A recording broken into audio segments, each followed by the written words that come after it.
ہاتھوں کی لکیروں پہ نہ جائے غالب، ہاتھوں کی لکیروں پہ نہ جائے غالب، قسمت تو ان کی بھی ہوتی ہے جن کے ہاتھ نہیں ہوتے۔ تو اب انتظار کی گھڑیاں ختم ہوتی ہیں۔ میں دعوت دیتا ہوں حضرت مولانا عمر صدیق صاحب کو کہ وہ آپ سے ہم کلام ہوں۔ ہمارے بہت سارے بھائی جو تشریف لائے ہیں ان سے گزارش ہے کہ درمیان میں اگر کوئی سوال بھیجنا چاہتا ہے تو وہ لکھ کر بھیجے، کوئی اٹھ کر سوال نہیں کرے گا۔ اللہ سے دعا ہے کہ اللہ ہمیں سمجھنے کی اور عمل پیرا ہونے کی توفیق عطا فرمائے۔ محترم مولانا عمر صدیق صاحب۔ السلام علیکم ورحمۃ اللہ وبرکاتہ۔ ان الحمد للہ نحمده ونستعینه ونعوذ باللہ من شرور انفسنا ومن سیئات اعمالنا، من يهده الله فلا مضل له ومن يضلل فلا هادي له، واشهد ان لا اله الا الله وحده لا شريك له، واشهد ان محمدا عبده ورسوله الذي ارسله بالحق بشيرا ونذيرا بين يدي الساعة، من يطع الله ورسوله فقد فاز واهتدى، ومن يعص الله ورسوله فقد ضل وغوى. اما بعد فان خير الحديث كتاب الله، وخير الهدي هدي محمد صلى الله عليه وآله وسلم، وشر الامور محدثاتها، وكل محدثة بدعة، وكل بدعة ضلالة، وكل ضلالة في النار. اللهم صل على محمد وعلى آل محمد كما صليت على إبراهيم وعلى آل إبراهيم إنك حميد مجيد. اللهم بارك على محمد وعلى آل محمد كما باركت على إبراهيم وعلى آل إبراهيم إنك حميد مجيد. أعوذ بالله من الشيطان الرجيم. شرع لكم من الدين ما وصى به نوحا والذي أوحينا إليك وما وصينا به إبراهيم وموسى وعيسى أن نقيموا الدين ولا تتفرقوا فيه. سامعین محترم، مجھ سے پیشتر آپ علماء کرام کی نصیحتیں سماعت فرما چکے ہیں۔ آج کے اس عظیم الشان پروگرام کا جو عنوان ہے وہ اتحاد امت کانفرنس ہے، لیکن بڑے افسوس کی بات ہے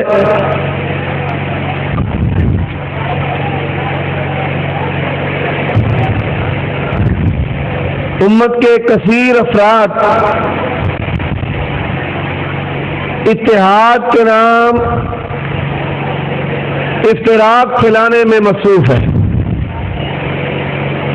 بات تو ایک ہونے کی کرتے ہیں، لیکن جو ان کی دعوت اور ان کا منہج ہے وہ کبھی بھی امت کو ایک نہیں کر سکتا۔ امت کیسے ایک ہوگی؟ آئیے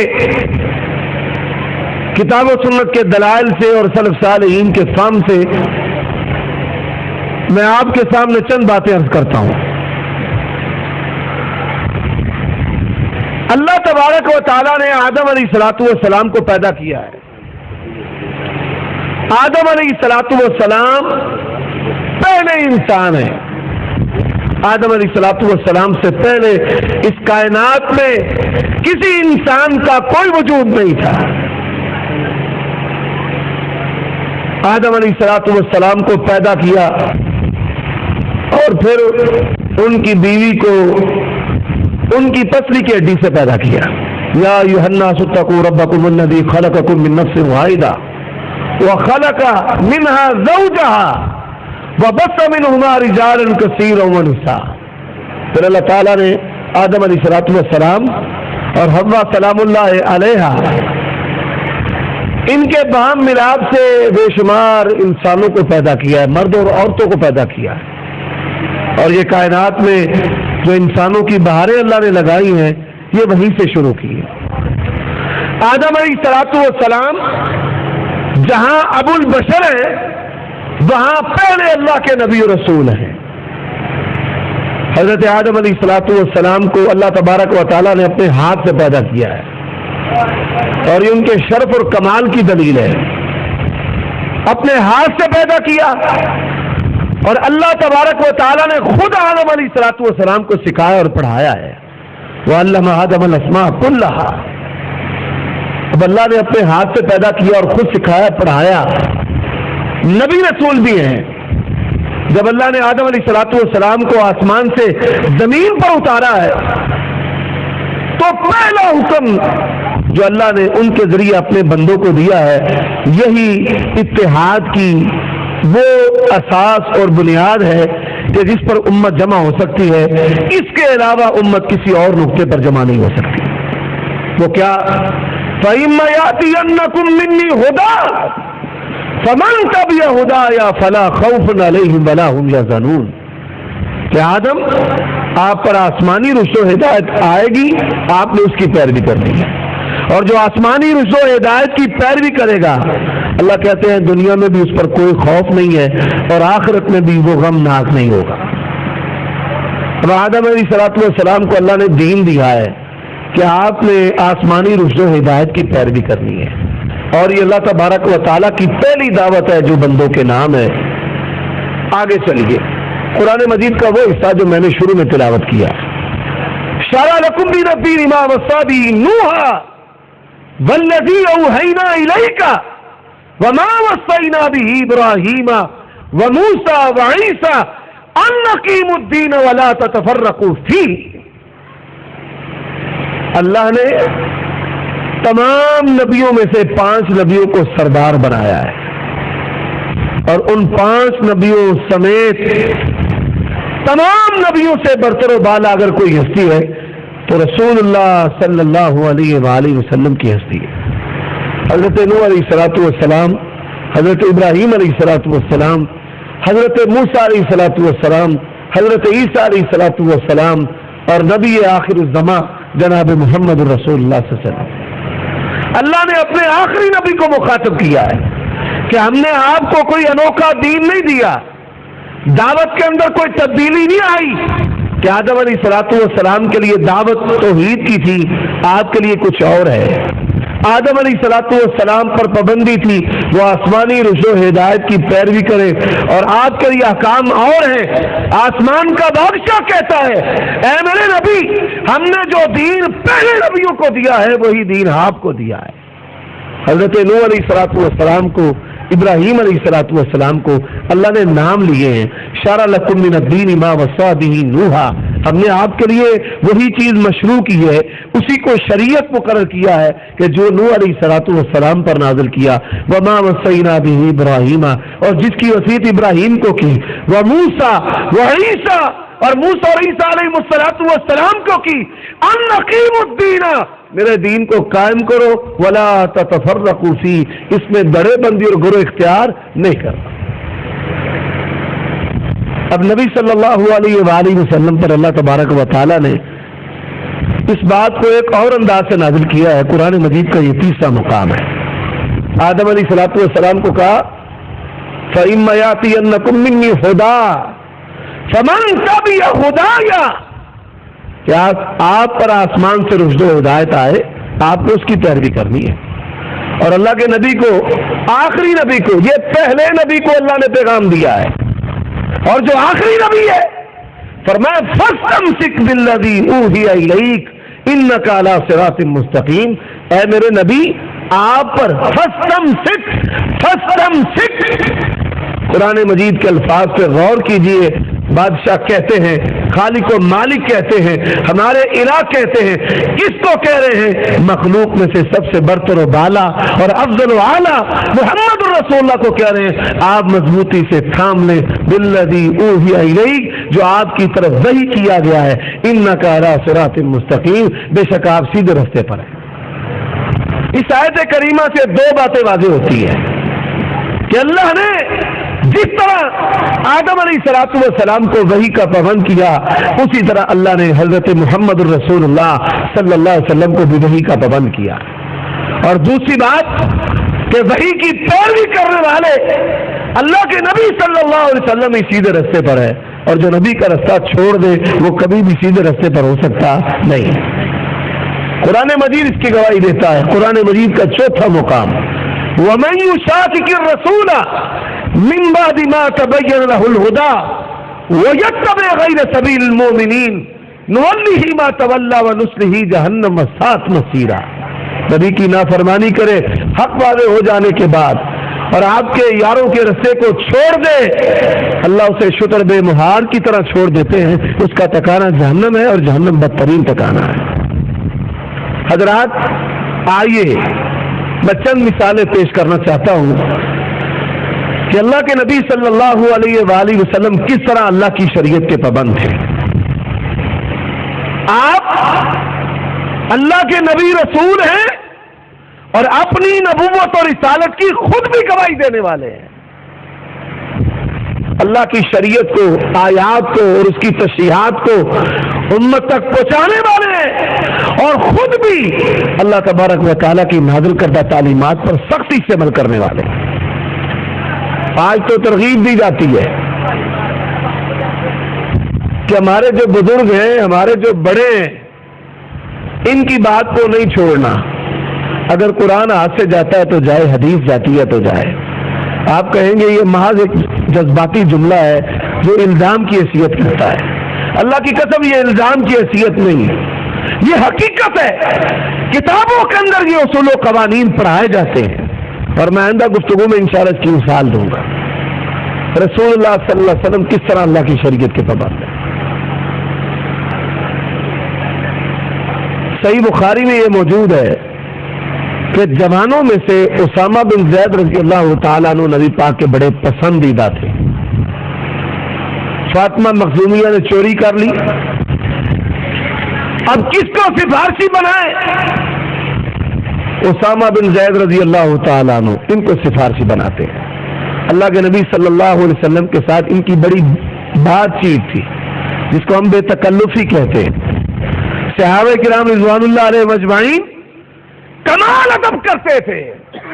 کہتے تھے اگر کوئی بدوی آتا سوال کرتا تو ہم محظوظ ہوتے اور ہمارے اندر اتنی جرت نہ تھی کہ اللہ کے نبی صلی اللہ علیہ وآلہ وسلم سے کھل کر سوال کر لیں.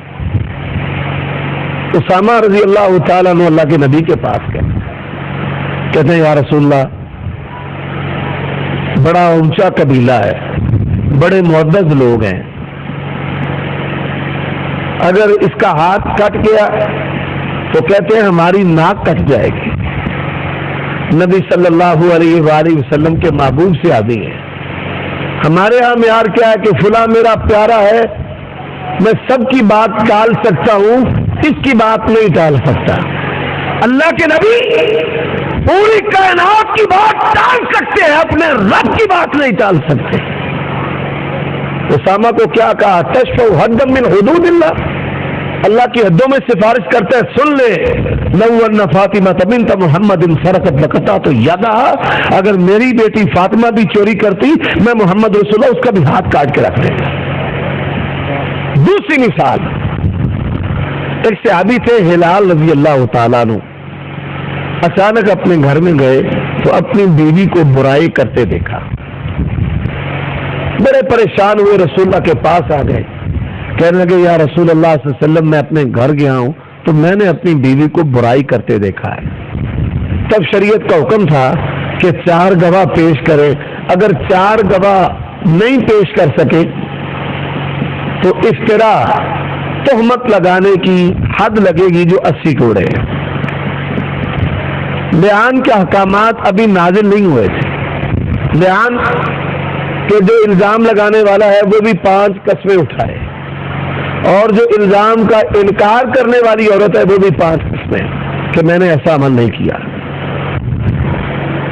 نبی صلی اللہ علیہ وآلہ وسلم نے کہا ہلال 4 گواہ پیش کر. اب کہتے ہیں اللہ کے نبی میری بیوی یہ عمل کرے اور میں گواہ تلاش کرتا رہا ہوں، لوگوں کو کہوں آؤ دیکھو اور پھر آپ کے پاس لے کر آؤ. رسول اللہ صلی اللہ علیہ وآلہ وسلم نے کیا جواب دیا؟ آج لوگ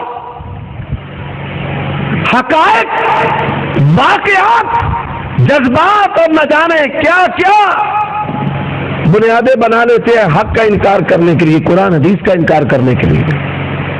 رسول اللہ صلی اللہ علیہ وآلہ وسلم نے کہا ہلال 4 گواہ پیش کر، اگر 4 گواہ پیش نہیں کرے گا میں محمد رسول اللہ تیری کمر پر رسی کوڑے لگاؤں۔ اب صحابی بھی سچا ہے اور سچوں کا سردار اپنے رب کی شریعت کا پابند ہے۔ نبی نے شریعت کو ہاتھ سے نہیں چھوڑا۔ یہ اتحاد امت کا وہ پہلا نقطہ ہے کہ جس پر آپ نے اپنے ساتھیوں کی تربیت کی ہے۔ خرابی دور کرنا چاہتے ہیں، ایرر کو ہٹانا چاہتے ہیں تو آئیں کہ اللہ کے نبی صلی اللہ علیہ وسلم نے شریعت کے احکام کی پابندی کی ہے، آپ بھی شریعت کے احکام کی پابندی کرنی شروع کر دیں، قرآن اور حدیث پر مضبوطی سے جم جائیں۔ اللہ کی قسم ہے یہ ساری ذلتیں اور تفرقہ بازی ختم ہو جائیں گی۔ ہلال رضی اللہ تعالیٰ کہتے ہیں کہ اللہ تعالیٰ نے پھر تیسرا حکم اپنے نبی پر نازل کر دیا، یہ لیان کا حکم ہے۔ اب اس کی تیسری مثال، ایک صحابی نے چور پکڑا اور رسول اللہ کی بارگاہ میں لے آئے، یا رسول اللہ صلی اللہ علیہ وسلم اس نے چوری کی ہے اور چادر چرائی ہے۔ آپ یہ بات جانتے ہیں کہ عرب کے معاشرے میں 2 چیزیں بڑی قیمتی تھی اور 2 چیزوں کی قلت بھی ہوا کرتی تھی، ایک لباس اور ایک خوراک۔ اب چادر بڑی قیمتی تھی، چادر چوری کر لی، اللہ کے نبی صلی اللہ علیہ وسلم نے فرمایا اس کا ہاتھ کاٹ دو، کہتا میں نے معاف کر دیا، اور میں معافی دینی تھی میرے پاس لانے سے پہلے، یہ اللہ کی حد ہے، میں محمد رسول اللہ بھی اللہ کی حد کو اب معاف کر سکتا نہیں۔ تو پہلی بات آدم علیہ الصلوۃ والسلام سے لے کر نبی آخری زمان جناب محمد رسول اللہ صلی اللہ علیہ وسلم تک تمام انبیاء کو اللہ نے پابند کیا ہے کہ میرے نبیوں آسمان سے پیغامات آئیں گے، وحی آئے گی، آسمانی تعلیمات آپ کے پاس آئیں گی، آپ نے ان کی پیروی کرنی ہے۔ اور نبیوں نے جم کر اللہ کے حکموں کی پیروی کی ہے اور پھر مخالفوں کی مخالفت کی کوئی پرواہ نہیں کی۔ اور اس کی میں نے مثالیں دی ہیں کہ اللہ کے نبی صلی اللہ علیہ وسلم کس طرح شریعت پر مضبوط۔ حضرات، نبی صلی اللہ علیہ وآلہ وسلم کے سوا امت کے اندر کوئی شخص بھی ایسا نہیں ہے کہ جس پر پوری کی پوری امت متحد ہو جائے۔ یہ اگر شرط اللہ نے دیا ہے تو محمد رسول اللہ صلی اللہ علیہ وسلم کو دیا ہے۔ سیدنا ابو بکر صدیق رضی اللہ تعالی عنہ انہوں نے مشورہ دیا نبی صلی اللہ علیہ وسلم کو بدر کے قیدیوں کے بارے کہ ہم ان سے فدیہ لیتے ہیں اور ان کو چھوڑ دیتے ہیں، ان پر احسان کریں گے، یہ ہمارے احسان مند رہیں گے۔ لیکن وہ احسان مند ہونے کی بجائے باغی اور سرکش ثابت ہوئے۔ عمر بن خطاب رضی اللہ تعالیٰ نے مشورہ دیا کہ یا رسول اللہ، جو جس کا عزیز ہے، رشتہ دار ہے، وہ اس کے سپرد کرے، اس کی گردن اپنے ہاتھ سے اتارے تاکہ یہ شریر اور فتنہ پرور لوگ جڑ سے مٹ جائیں۔ اب نبی صلی اللہ علیہ وآلہ وسلم نے سیدنا ابو بکر صدیق کا مشورہ قبول کر لیا، لیکن آسمان کا بادشاہ خالق و مالک ہمارا رب، اس نے سیدنا ابو بکر صدیق کے مشورے کو پسند نہیں کیا۔ عمر بن خطاب رضی اللہ تعالیٰ کے مشورے کو پسند کیا۔ لولا کتاب من اللہ سبق لمسکم فیما اخذتم عذاب علیم۔ دوسری مثال، ابو بکر صدیق رضی اللہ تعالیٰ عنہ جب خلیفہ ہوئے تو سیدنا علی رضی اللہ تعالیٰ عنہ کا اختلاف ہے، یہ صحیح بخاری میں موجود ہے اور کوئی بھی اس کا انکار نہیں کرتا۔ عمر بن خطاب رضی اللہ تعالی عنہ پابندی لگا دی، حج اور عمرہ اکٹھا نہیں کر سکتے یہ تمتع پر۔ اب اس پابندی کو سب سے پہلے جو توڑنے والے ان کے بیٹے عبداللہ بن عمر کیا کہتے ہیں؟ امر ابھی یتبو ام امر رسول اللہ صلی اللہ علیہ وسلم اللہ کے دین میں میرے باپ کی بات نہیں مانی جائے گی، رسول اللہ کی بات مانی جائے گی۔ ہمارے پنجابی خطیب بڑی خوب اس کی ترجمانی کرتے ہیں کہ عبداللہ ابن عمر نے اپنے باپ کا کلمہ نہیں پڑھا، محمد رسول اللہ کا کلمہ پڑھا ہے۔ حضرات، عثمان بن عفان رضی اللہ تعالیٰ عنہ نے ایک مجنونہ پر حد لگائی، ان کی مخالفت کرنے والے علی رضی اللہ تعالیٰ عنہ، اور علی رضی اللہ تعالیٰ عنہ جب خلیفہ ہوئے ان کی مخالفت کرنے والے معاویہ رضی اللہ تعالیٰ۔ یہ وہ جماعت ہے کہ جو نبی کے بعد سب سے برتر و بالا ہے، اختلاف کرنے کے باوجود بھی کل وعد اللہ الحسنى، سب جنتی ہے۔ لیکن بیان کرنے کا مقصد یہ ہے کہ محمد رسول اللہ صلی اللہ علیہ وسلم کے سوا اس امت کے اندر کوئی بڑے سے بڑا ہے، اللہ کی قسم ہے اس پر اتحاد اور اتفاق نہیں ہو سکتا، اور نہ اس کی تمام باتوں کو تسلیم کیا جا سکتا ہے۔ اگر یہ شرف اور منقبت اور عظمت حاصل ہے تو صرف محمد رسول اللہ صلی اللہ علیہ وسلم کو حاصل ہے۔ اب آئیے اسی بات کا ایک اور رخ میں آپ کے سامنے پیش کرنے کا، اور مثال دے کر واضح کرتا ہوں۔ پاکستان کا صدر ممنون حسین ہے، زرداری سے ہماری جان چھوٹ گئی ہے، اور جو موجودہ حکمرانوں کی پالیسیاں ہیں، واضح ہو رہا ہے کہ ہم نے کہنا ہے انہاں نال تے زرداری چنگا سی۔ یہ سب اللہ کے باغی ہے، اور جب تک یہ اللہ سے دوستی نہیں کریں گے تب تک پاکستان کے حالات بھی بدل سکتے نہیں۔ اعمال اور کرتوت وہی ہیں، صرف چہرے بدلتے ہیں، نظام نہیں بدلتا۔ ممنون حسین کہتا ہے، بلکہ وہ تو درس نظامی کا پڑھا بھی ہوا ہے، جماعت بھی کرواتا ہے، وہ کہتا ہے کہ میں کتاب اللہ کا نفاذ پاکستان کے اندر کر دیتا ہوں، کوئی اور خوش ہو نہ ہو، اہل حدیث خوش ہوں گے۔ تمہیں خوش ہو گے یا نہیں ہوگا؟ ہم خوش ہوں گے کہ کتاب اللہ کا نفاذ ہو جائے تو سارے حالات ہی ٹھیک ہو جائے۔ لیکن وہ کہہ دے کہ میں تورات کا یا زبور کا یا انجیل کا نفاذ کرتا ہوں۔ یہ تینوں آسمانی کتابیں ہیں، کسی شخص نے نہیں بنائی لکھی، اللہ نے اپنے نبیوں کو دی ہے۔ ایمانداری سے بتائیے کہ ممنون حسین کتاب اللہ کے نفاذ کا وعدہ کر کے تورات زبور انجیل کو نافذ کرنے کی بات کریں، ہم قبول کرنے کو تیار ہیں؟ ہم اس سے کہیں گے تو مسلمان ہے، کیا کہیں گے؟ کافر ہے۔ کیوں کافر ہے؟ کہ قرآن کے ہوتے ہوئے تورات زبور اور انجیل چل سکتی نہیں، حدیث ہے، یہ نہ سمجھنا محض جذباتی جملہ ہے۔ عمر بن خطاب رضی اللہ تعالی عنہ تورات کے اوراق کھولے، تورات کے اوراق، نبی صلی اللہ علیہ وآلہ وسلم نے کیا کہا؟ لو کان موسیٰ حیا لما وسعہ الا اتباعی، اگر موسیٰ نبی بھی زندہ ہو کر آ جائیں تو میری اتباع کے بغیر ان کا بھی چھٹکارا نہیں ہے۔ حضرات، یہی وجہ ہے کہ صحابہ کرام رضوان اللہ علیہ مجمعین اللہ کے نبی صلی اللہ علیہ وسلم کی تعلیمات پر بڑی سختی سے گامزن تھے۔ آج اجتہاد کے نام پر قرآن حدیث کا انکار کر دینا، اجتہاد کے نام پر بدعات کو دین کا حصہ بنا دینا، اس کا تصور اللہ کے نبی صلی اللہ علیہ وسلم کی جماعت کے اندر سرے سے موجود ہی نہیں تھا۔ یہ اجتہاد کے نام پر ہی پارٹیاں بنی ہیں، اس کا اجتہاد ادھر جا رہا ہے، اس کا ادھر جا رہا ہے، اس کا ادھر جا رہا ہے، اور اجتہاد تو عالمگیر نہیں ہو سکتا۔ عالمگیر اگر ہے اللہ کی بات ہے، اس کے رسول کی بات۔ اب صحابہ کرام کے اس منہج کی بھی میں چند مثالیں دیتا ہوں تاکہ کوئی شخص یہ نہ کہے کہ فلاں بات جو ہے یہ بلا دلیل کر دی گئی۔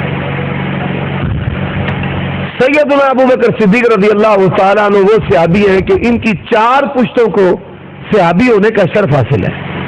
ان کے والد بھی صحابی ہیں، یہ خود بھی صحابی ہیں، ان کی بیٹیاں بیٹے وہ بھی صحابی، اور عبداللہ بن زبیر جو ان کے نواسے تھے وہ بھی صحابی۔ سیدہ عائشہ رضی اللہ تعالی عنہا ان کے عینی بھائی، ان کے ماں باپ جائے، ماں بھی ایک اور باپ بھی ایک، وہ عبد الرحمن بن ابی بکر تھے۔ محمد بن ابی بکر کی والدہ اسماء بنت امیس تھی، اور اسماء بنت ابی بکر کی والدہ بھی اور تھی۔ اب یہ فطرتی بات ہے، جو ماں باپ جایا ہے دوسرے کی نسبت اس سے زیادہ محبت ہوتی ہے۔ عبد الرحمن بن ابی بکر کے گھر آئیں تو عبد الرحمن بن ابی بکر یہ بے اولاد تھے۔ کسی عورت نے دعائیہ جملہ کہا کہ اللہ اگر عبد الرحمن کو بیٹا دے تو ہم عقیقہ میں اونٹ نہر کریں گے، اونٹ کو حلال کریں گے، اونٹ نہر کریں گے۔ اب کہاں بکری اور کہاں اونٹ، آپس میں جوڑ تو نہیں بنتا، وہ قیمتی ہے، یہ اس کی نسبت حقیر ہے، کم قیمت ہے اس کی۔ لیکن سیدہ عائشہ رضی اللہ تعالیٰ عنہ فوراً بول پڑی، مستدرک حق کے اندر الفاظ ہیں، سنت نبیکم افضل من ابنکم، اور تمہارے ایسے بیٹے سے نبی کی سنت افضل ہے۔ اللہ کے نبی صلی اللہ علیہ وسلم نے فرمایا عن الغلام شاطان وعن الجاریۃ شاۃ، بیٹا ہو تو 2 بکریاں اور بیٹی ہو تو 1 بکری۔ مشہور حدیث ہے۔ اللہ کے نبی صلی اللہ علیہ وسلم کے گھر آئے، سیدہ عائشہ رضی اللہ تعالی عنہا سے پوچھا شب و روز کیسے ہیں؟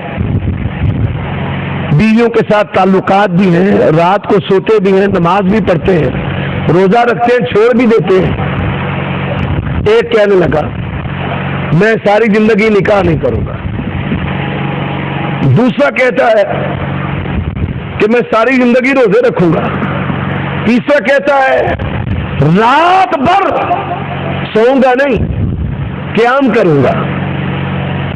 یہ چلے گئے، اللہ کے نبی آئے، اور جو نیک عورتیں ہیں وہ خاوندوں کی غیر موجودگی میں اگر کوئی عمل ہو جائے، کوئی بات ہو تو اپنے خاوندوں سے ذکر بھی کرتی ہے۔ محدثین نے اس سے یہ بھی استدلال کیا ہے۔ سیدہ عائشہ رضی اللہ تعالی عنہا نے سارا واقعہ اللہ کے نبی کو سنا دیا۔ رسول اللہ صلی اللہ علیہ وسلم نے کیا ان کو اپریشیٹ کیا؟ بھائی شاباش، آپ نے کمال کر دی ہے، میرے نقش قدم پر چلنے والے ہو۔ آسمان کا بادشاہ کہتا ہے یا ایھا الذین آمنوا لا تقدموا بین یدی اللہ ورسولہ واتقوا اللہ، اللہ سے ڈر جاؤ، نبی سے آگے بڑھنا نہیں، نبی سے آگے نہیں بڑھنا۔ اور جہاں پر ہم نے مستقل شعبہ بنا رکھا ہے نبی سے آگے بڑھنے کا، اور بڑے قصائد کرتے اور بڑی کہانیاں سناتے ہیں، فلاں نے اتنی دیر روٹی نہیں کھائی، اور فلاں اس نے اتنی دیر لباس نہیں پہنا، اور فلاں اس نے ساری زندگی نکاح نہیں کیا۔ اللہ کی قسم میں نہیں کہتا، نبیوں کے سردار کہتے ہیں اذن خابوا وخسروا، اگر یہ کام کریں گے تو تباہ و برباد ہو جائیں گے۔ حضرات، عمل ظاہر اچھا ہو، عمل بھی اچھا ہے، اور جو زمانہ ہے وقت ہے وہ بھی اچھا، کرنے والے وہ بھی اچھے۔ اب یہ رات کو جاگنا یہ ایک اچھا عمل ہے، لیکن کرنے والا کوئی عام شخص نہیں ہے، کوئی 15ویں صدی کا بندہ نہیں ہے، صحابی رسول ہے، عمل بھی اچھا ہے۔ اور عمل کا جو دورانی ہے نبی کا دور، رسول اللہ نے فرمایا خیر الناس قرنی، قیامت کی صبح تک جتنے بھی زمانے آئیں گے سب سے بہترین زمانہ، بلکہ دوسری حدیث میں ہے آدم علیہ الصلوۃ والسلام سے لے کر قیامت کی صبح تک سب سے بہترین زمانہ ہے تو محمد رسول اللہ کا زمانہ ہے۔ اب یہ نبی کے زمانے میں ہے، نبی کے ساتھی ہیں، اور رات کا جاگنا بڑا عمل، ان ناشئۃ اللیل ہی اشد وطئا واقوم قیلا، آسمان کا بادشاہ رات کی بیداری کو بڑا عمل قرار دیتا ہے، لیکن اللہ کی قسم ہے اور بڑا عمل ہو، بڑا کرنے والا ہو، اگر ہمارے نبی کی مہر نہیں ہے تو اس عمل کی اللہ کی بارگاہ میں کوئی حیثیت ہو سکتی نہیں ہے۔ اس لیے اتحاد امت پہلا جو بنیادی سبب ہے وہ ہے اللہ اور اس کے رسول کی تعلیمات پر جم جانا، اور دوسرا ہم نے عمل کرنا ہے کہ وہ باتیں جو اللہ کے نبی صلی اللہ علیہ وسلم نے اختیار نہیں کی ہے ہم نے بھی ان کو اختیار نہیں کیا۔ آگے چلیے،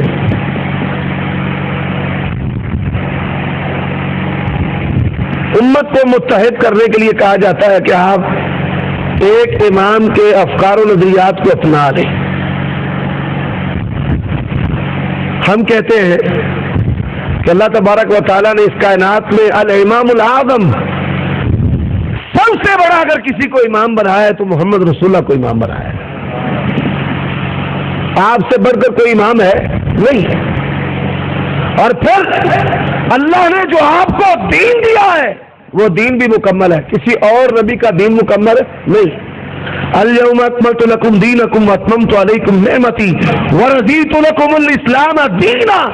دین بھی مکمل ہے. حضرات کیسا مکمل ہے؟ میں نہیں کہتا، آسمان کا بادشاہ کہتا ہے ما فرقنا فی الکتاب، ہم نے اس دین میں کوئی کمی چھوڑی نہیں ہے. تبیانا لکل شیء، یہ ہر چیز کی وضاحت ہے. اور شوکت بھائی نے آپ کو حدیث سنائی، ترکتکم علی البیضاء لیلھا کنہارھا، میں تمہیں ایسے دین پر چھوڑے جا رہا ہوں کہ جس کی تاریک رات بھی روشن دن کی طرح ہے. ہر چیز کی اس کے اندر وضاحت ہے. جب امام بھی سب سے بڑا ہے اور اس کی دعوت بھی مکمل ہے، جس میں کسی چیز کی کمی نہیں، کوئی چیز پوشیدہ نہیں، کوئی چیز تاریک نہیں، تو بتائیے فماذا بعد الحق الا الضلال. بڑے امام کو چھوڑ کر کسی اور کی بات کرنا اور آپ کی دعوت کو چھوڑ کر کسی اور کے افکار کی بات کرنا، یہ امت کو پھاڑنے والی بات ہے، ایک کرنے والی بات ہو سکتی نہیں. اور ایک اٹل حقیقت ہے، امام ابو حنیفہ رحمۃ اللہ علیہ ان کا وہی منہج تھا جو ہمارا منہج ہے، کتاب و سنت کی پیروی. ان کی سیرت کا ایک واقعہ سناتا ہوں. امام ابو حنیفہ رحمہ اللہ سے پوچھا گیا کہ اگر کوئی شخص کسی کے باغیچے میں سے پھل اتار کر کھا لیتا ہے تو اس کا ہاتھ کاٹ دیا جائے گا؟ بھائی تربوز لگا دینا، امرود لگانا، کنو لگانا، سنترے لگانا، جامنو، یہ جو پھل ہے متداول، کھجور ہے، اب کوئی شخص اتار کر کھا لیتا ہے اس کا ہاتھ کاٹ دیں گے؟ امام صاحب رحمۃ اللہ علیہ فرماتے ہیں ہاں اس کا ہاتھ کاٹ دیں گے. اب حدیث کیا ہے؟ اللہ کے نبی صلی اللہ علیہ وسلم نے فرمایا ہے کہ اگر پھل اتار کر کھا لے لا تقطع، اس کا ہاتھ نہیں کاٹا جائے گا. بھائی ضرورت مند ہے، فقیر ہے، بھوکا ہے، اس کا ہاتھ نہیں کاٹا جائے گا. ان کے شاگرد پاس بیٹھے تھے، پاس کہتے ہیں استاد محترم اللہ کے نبی صلی اللہ علیہ وسلم کی حدیث ہے اس کا ہاتھ نہیں کاٹا جائے گا. امام ابو حنیفہ رحمۃ اللہ علیہ کیا فرماتے ہیں؟ اتحاد امت کا کلیہ، کہتے ہیں لا تقطع لا تقطع لا تترک اترکوا قولی بخبر رسول اللہ صلی اللہ علیہ وسلم. نہیں کاٹا جائے گا ہاتھ، نہیں کاٹا جائے گا ہاتھ، نہیں کاٹا جائے گا. اللہ کے نبی کی حدیث آ گئی ہے، میرے فتوے کو چھوڑ. یہی وجہ ہے کہ انہوں نے اپنے شاگرد قاضی ابو یوسف کو کہا تھا وہی حق یا یعقوب لا تکتب کل ما تسمع منی، اے یعقوب مجھ سے جو سنتا ہے لکھنا لیا کر، نہ لکھا کر، نہ لکھا کر. آج میں ایک رائے کو اختیار کرتا ہوں، کل بدل دیتا ہوں، کل اختیار کرتا ہوں، پھر بدل دیتا ہوں. تو امام ابو حنیفہ رحمۃ اللہ علیہ بڑے امام ہیں، لیکن اس کے باوجود ان کے شاگردوں نے بھی ان کے تمام فتووں کو قبول نہیں کیا. اور اس پر سب سے بڑی شہادت قدوری، کند، ہدایہ، شرح وقایہ، فتاوی عالمگیری آپ اٹھائیں کہ ایک مسئلہ میں امام صاحب کا موقف اور ہے، ان کے شاگردوں کا موقف اور ہے. جب ان کے شاگردوں نے ان کی تمام باتوں کو تسلیم نہیں کیا تو بتائیے کہ کیا امام ابو حنیفہ رحمہ اللہ کے افکار و نظریات اور ان کے اقوال پر امت جمع ہو سکتی ہے؟ کبھی بھی جمع نہیں ہو. امام شافعی رحمہ اللہ ان کے پاس ایک شخص آ گیا، کہتے ہیں امام صاحب اللہ کے نبی صلی اللہ علیہ وآلہ وسلم کی حدیث ہے. فرماتے ہیں ہاں اللہ کے نبی کی حدیث ہے. کہنے لگا آپ کی کیا رائے ہے؟ راوی بیان کرتا ہے امام صاحب جلال میں آ گئے، کہتے ہیں مجھے یہ بتا تو کسی مسلم کے پاس آیا ہے یا یہودی عیسائی کے پاس؟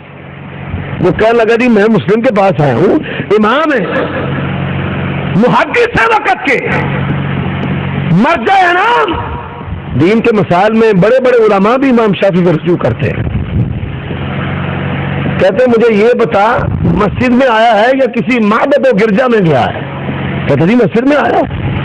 کہتے ہیں بتا اور زمین کا کون سا ٹکڑا تجھے پناہ دے گا؟ پیغمبر کی حدیث بھی سناتا ہے اور پوچھتا ہے آپ کا کیا خیال ہے؟ آپ کا کیا خیال ہے؟ یہ ہے اتحاد کی اساس و بنیاد۔ حضرات حقیقتاً اہل سنہ والجماعہ ہم نے، اور ہمارا عرفی نام جو محدثین نے اہل سنہ کا مترادف قرار دیا ہے، جو ہماری پہچان ہے وہ اہل الحدیث ہے، اور بطور کام کے ہمیں وہابی بھی کہا جاتا ہے۔ لیکن آپ ہماری دعوت پہ غور کریں، بڑے بڑے قربانیاں دینے والے ہیں، کٹنے والے ہیں، داستانیں جن کی رقم ہوئی ہے، اللہ کی قسم ہے ہم نے کبھی بھی ان کے اقوال، آراء اور شخصیات کی طرف دعوت نہیں دی۔ ہم نے جب بھی دعوت دی ہے اللہ کے قرآن کی دعوت دی ہے، نبی کے فرمان کی دعوت دی ہے۔ اٹھاؤ تاریخ وہابی کو، ہزاروں کی تعداد میں علماء وہابی کو تخت دار پر لٹکایا گیا، جزیرہ انڈمان میں ان کو منتقل کیا گیا، کالا پانی کی سزائیں دی گئیں، ان کی داڑھیوں کو شہید کیا۔ ہمارا جرم کیا ہے؟ وما نقموا منهم الا ان يؤمنوا بالله العزيز الحميد۔ چور نہ شرابی ہوں میں، جرم یہ کہ وہابی ہوں میں۔ میرا جرم ہے کہ جب اللہ خالق و مالک کو میں نے الہ کر دیا، کہہ دیا، تو پھر مخلوق میں سے میں کسی کو داتا، مشکل کشا، دستگیر، گنج بخش، رنج بخش کبھی کہہ سکتا نہیں۔ اور یہ بات یاد رکھ لیں، ہمارے ماض کو دیکھیں، محمد رسول اللہ کا کلمہ پڑھتے ہیں لیکن افکار و نظریات امام ابو حنیفہ کے اپناتے ہیں، پھر ان سے آگے چل کر احمد رضا خان بریلوی صاحب کے افکار و نظریات کو پروموٹ کرتے ہیں، اجاگر کرتے ہیں، حالانکہ بڑے بڑے علماء نے ان سے بھی اختلاف کیا ہے۔ ہم نے اپنے بڑے علماء کے افکار و نظریات کو کبھی اجاگر نہیں کیا، بڑے بھی کہتے ہیں، ہم بھی کہتے، انہوں نے ہمیں سبق دیا، ان کے بڑوں نے ان کو سبق دیا کہ دین اللہ کا قرآن ہے اور نبی کا فرمان، یہی دعوت ہے ہماری۔ ہاں ہم سے متنفر کرنے کے لیے بڑی غلط باتیں پھیلائی گئی ہیں کہ وہابی نبی کو بڑے بھائی جتنا درجہ دیتے ہیں۔ ہمارے متعلق کہا جاتا ہے جی توبہ استغفر اللہ، وہابیوں کے نزدیک نبی کا خیال آ جائے نماز ٹر جاندی ہے تے کھوتے کا خیال آوے تے نہیں ٹرتی۔ اور سن لو اللہ کی قسم ہے اس کائنات میں اللہ کے بعد سب سے برتر و بالا اگر کوئی ہے تو محمد رسول اللہ ہے۔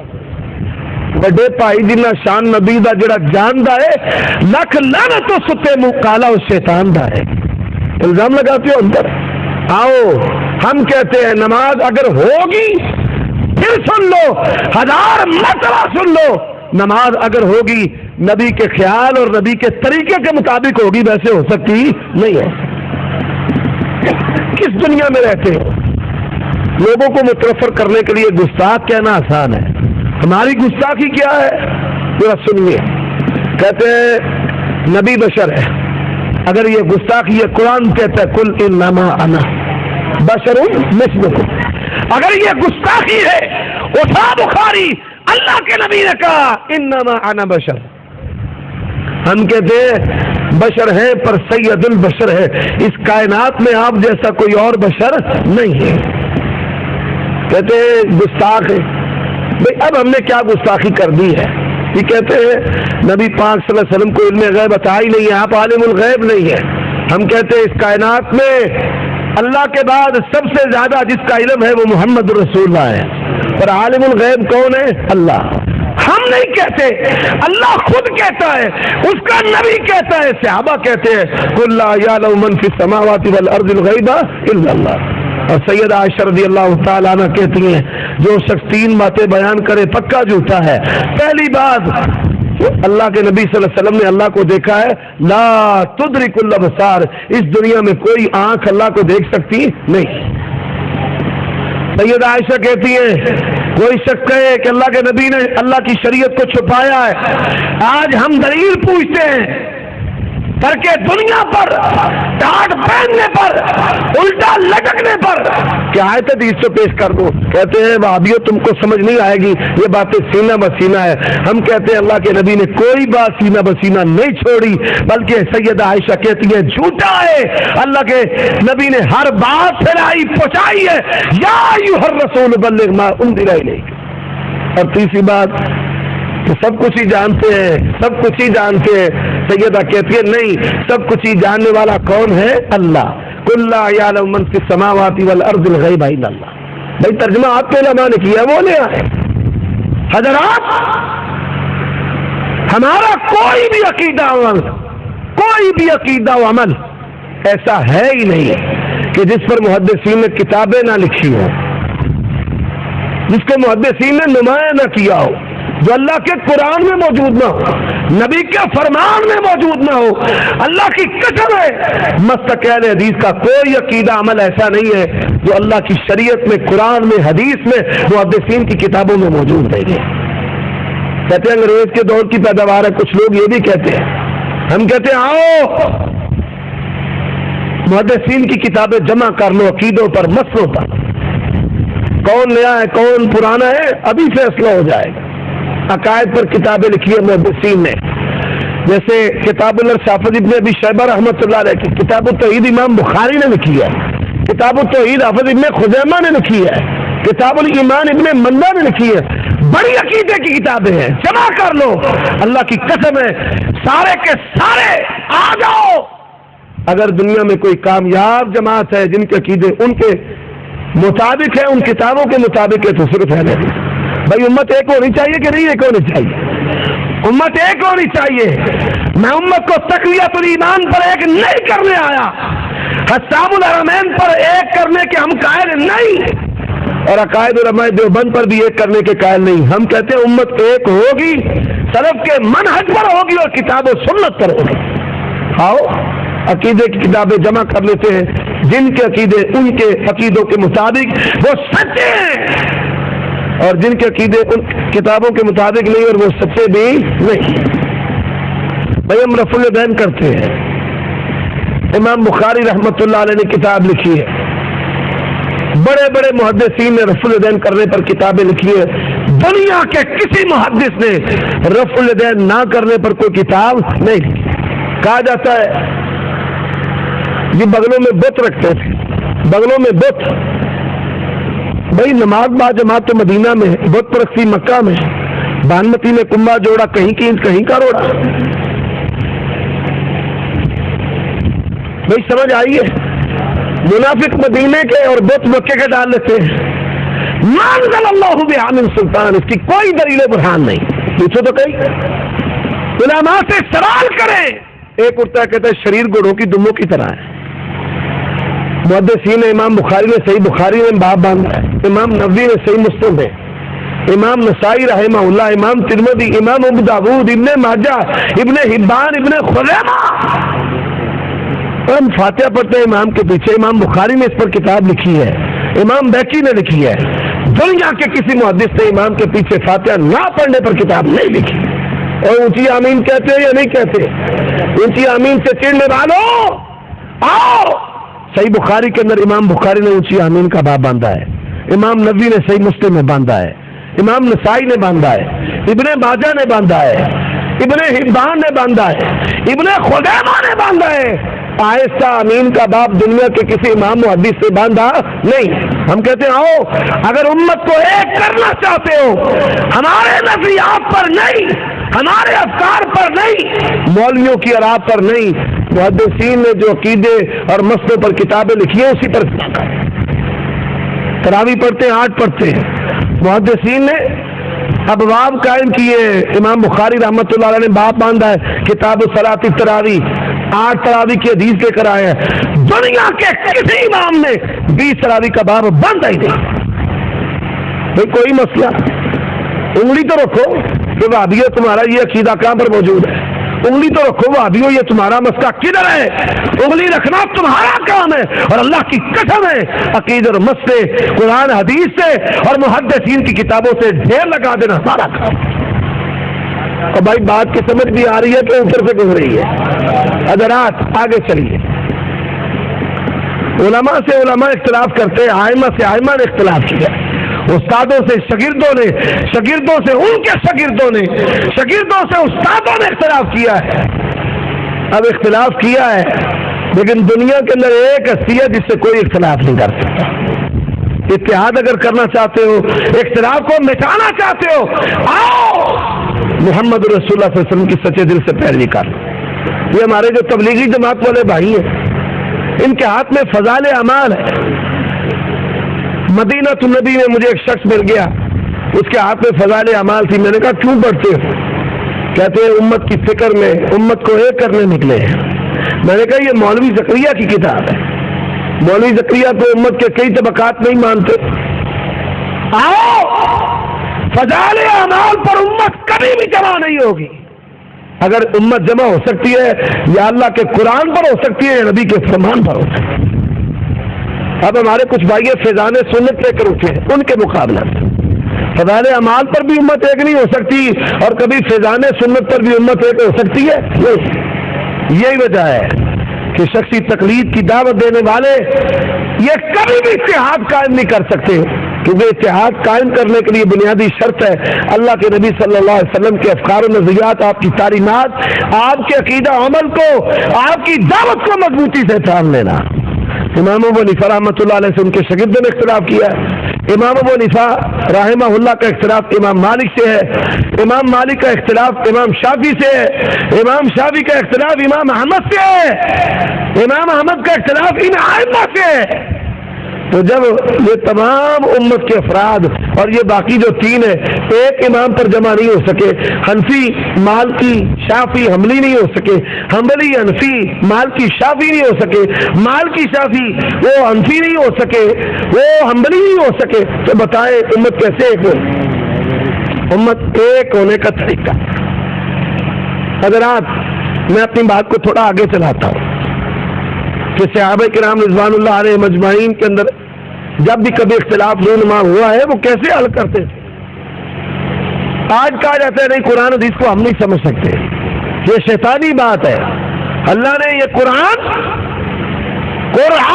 عربیہ لعلکم تعقلون, اور آسمان کا بادشاہ کہتا ہے وَلَقَدْ يَسَّرْنَا الْقُرْآنَ لِلذِّكْرِ فَهَلْ مِن مُدَّكِرٍ. قرآن سمجھنے کے لیے آسان ہے, اللہ کے نبی کی باتیں بھی آسان ہیں, اور یہ دین خواص کے لیے نہیں آیا کہ صرف علماء کے لیے آیا ہے, بلکہ یہ دین ہدی للناس ہے, کائنات کے تمام لوگوں کے لیے اللہ کی ہدایت ہے, صرف علماء کے لیے نہیں.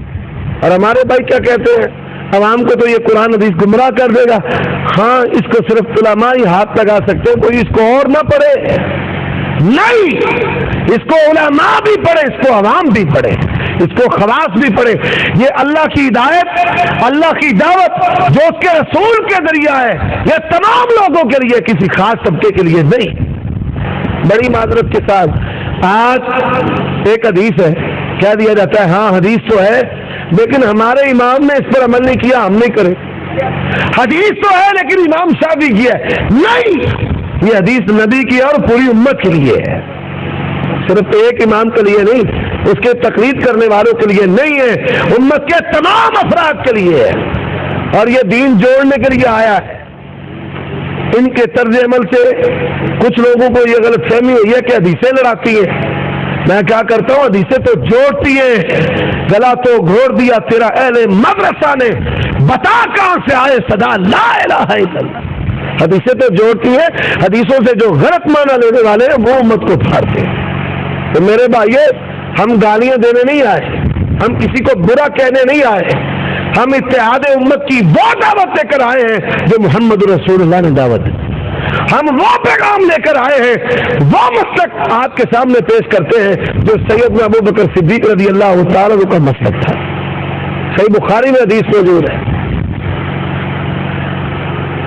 مانعین زکوٰۃ کا فتنہ اٹھا. اسلام کے 5 ارکان ہیں, توحید و رسالت, نماز, روزہ, زکوٰۃ, حج. انہوں نے کہا جی 4 ہیں, زکوٰۃ ہم نے نہیں دینی.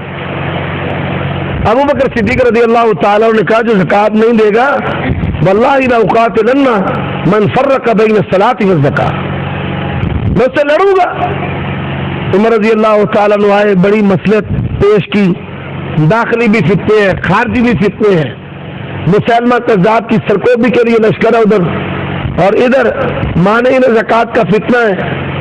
تو فوجی حکمت عملی کا تقاضا یہ ہے کہ بیک وقت اتنے سارے معاہدوں پہ جرنیل کام نہیں کرتا. کہتے ہیں پہلے باہر والوں سے نبٹ لیں, پھر اندر والوں کا علاج کر لیں گے. اب یہ حکمت عملی حضرت عمر نے پیش کی ہے. اللہ اکبر. دیکھیے سیدنا ابوبکر صدیق رضی اللہ تعالیٰ کیا کہتے ہیں, واللہ لا اقبل رایۃ احدکم فی حکم رسول اللہ. یہ عمر عام شخصیت نہیں ہے, یہ عمر وہ ہے کہ جن کی آراء کو اللہ نے قرآن بنا کر رسول اللہ پر نازل کیا ہے. یہ عمر وہ ہے کہ جن کی رائے کو اللہ کے نبی پسند کرتے تھے. یہ وہ عمر ہے کہ جن کی رائے پر ابو بکر خلیفہ بنے رضی اللہ تعالیٰ عنہ. آج عمر نے رائے دی ہے, ابو بکر نے قبول نہیں کی. کیوں نہیں کی؟ کہتے اللہ کی قسم میرے پاس نبی کی حدیث ہے, اور نبی کی حدیث کے ہوتے ہوئے میں کسی کی بات کو قبول نہیں کروں گا. واللہ لا اقبل رأی احدکم, کسی ایک کے رائے کی بھی میں پرواہ نہیں کروں گا, قبول نہیں کروں گا. فی حکم رسول اللہ, جس میں اللہ کے نبی کا حکم ہے وہ کیا ہے, من بدل دینا فقتلوا, جو دین کو تبدیل کرے اسے قتل کرے. حضرات آج ایک نظریہ یہ بھی ہے, کیا عرض ہے امت کو پھاڑنے کے لیے شیطان کی یہ بھی چال ہے, کیا عرض ہے, قرآن ہی تو پڑھا ہے. میں کہا کرتا ہوں کہ فجر کی 2 رکعتیں پڑھانے کی بجائے آپ 3 پڑھا دیں, سلام پھیریں, آپ کے مقتدی کہتے رہے سبحان اللہ سبحان اللہ, سلام پھیرنے کے بعد کہیں کیا عرض ہے, قرآن ہی پڑھا ہے نا, تسبیح پڑھی ہے, سجدہ کیا ہے, رکوع کیا ہے, کیا عرض ہے. لوگ تو 2 نہیں پڑھتے, یہ 3 پڑھائے گا, وہ کہے گا حضرت یہ جو آپ نے 3 رکعت پڑھائی ہے, قیام کیا, قرآن پڑھا, رکوع کیا, سجدہ کیا, تسبیحات پڑھی ہے, اللہ کے نبی نے ایسے کیا نہیں. یہ کہتے ہیں کیا رض ہے. آئیے سنن دارمی کے مقدمہ کے اندر حدیث موجود ہے, رسول اللہ صلی اللہ علیہ وسلم دنیا سے چلے گئے, صحابہ تابعین کا زمانہ, کچھ لوگ مسجد نبی میں آئے, انہوں نے اجتماعی ذکر کرنا شروع کر دیا, لا الہ الا اللہ لا الہ الا اللہ. یہاں بھی لا الہ الا اللہ کی جلیاں ڈالی جاتی ہیں, لوگ اس کو بڑا نیک عمل سمجھتے ہیں. عبداللہ ابن مسعود رضی اللہ تعالیٰ عنہ نے کیا کہا, اور لوگوں ایسا کام کرتے ہو کہ جو کام اللہ کے نبی نے نہیں کیا اور آپ کے ساتھیوں نے بھی نہیں کیا. کلمہ اچھا ہے, جگہ بھی اچھی ہے, زمانہ بھی اچھا ہے, تابعین سے بڑھ کر کون ہو سکتا ہے, لیکن اللہ کی قسم ہے ان کے عمل پر نبی کی مہر نہیں ہے, تو اس عمل کی اللہ کی بارگاہ میں کوئی حیثیت نہیں ہے. جامع ترمذی کے اندر حدیث ہے, ٹھیک آ گئے میچ, کہتے ہیں الحمدللہ والصلاۃ علی رسول اللہ, تعریف اللہ کی نبی پر رحمت ہے. حضرت عبداللہ ابن عمر نے کہا یہ تو نے کیوں پڑھا ہے, کیوں پڑھا ہے؟ اللہ کے نبی صلی اللہ علیہ وسلم نے دین پورا پہنچایا ہے. کیوں بھائی پہنچایا ہے, پورا پہنچایا ہے. اگر پورا پہنچایا پورے اضافہ کیوں کیا ہے, اور یہ اضافہ کر کے ثابت کرنا چاہتا ہے کہ اللہ کے نبی نے دین پورا نہیں پہنچایا. حضرات کلمہ بڑا بہترین ہے نبی پر سلام پڑھنے والا, لیکن صحابی رسول نے بے موقع اس کے پڑھنے کی اجازت نہیں دی. اذان اللہ کے نبی نے دی ہے, درود و سلام سے ہمیں بھی بڑی محبت ہے, اور ہم کہتے ہیں آؤ امت ایک ہوگی, بلال کی اذان پر ہوگی. بلال کی اذان کو چھوڑ کر ادھر ادھر جو بنائے ہوئے بناتی درود اور بناتی اذانیں ہیں ان پر کبھی بھی امت ایک ہو سکتی ہے نہیں. ایک نے درود شامل کر لیا, ایک کہتا ان علی ولی اللہ خلیفۃ رسول اللہ و خلیفۃ بلافت نہیں. جو صحابہ کرام اذان سنتے تھے, جو دیتے تھے, اسی پر امت ایک ہو. حضرات میں اس کی ایک اور مثال دیتا ہوں. صحابہ کرام حدیث کا معنی جیسے سمجھتے ہیں ہم نے ویسے ہی سمجھنا ہے.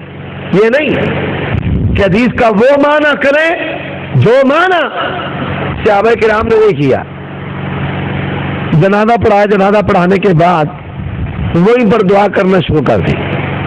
میں نے پوچھا حضرت اس کی دلیل کیا ہے؟ کہتے حدیث ہے. میں نے کہا سنا دے.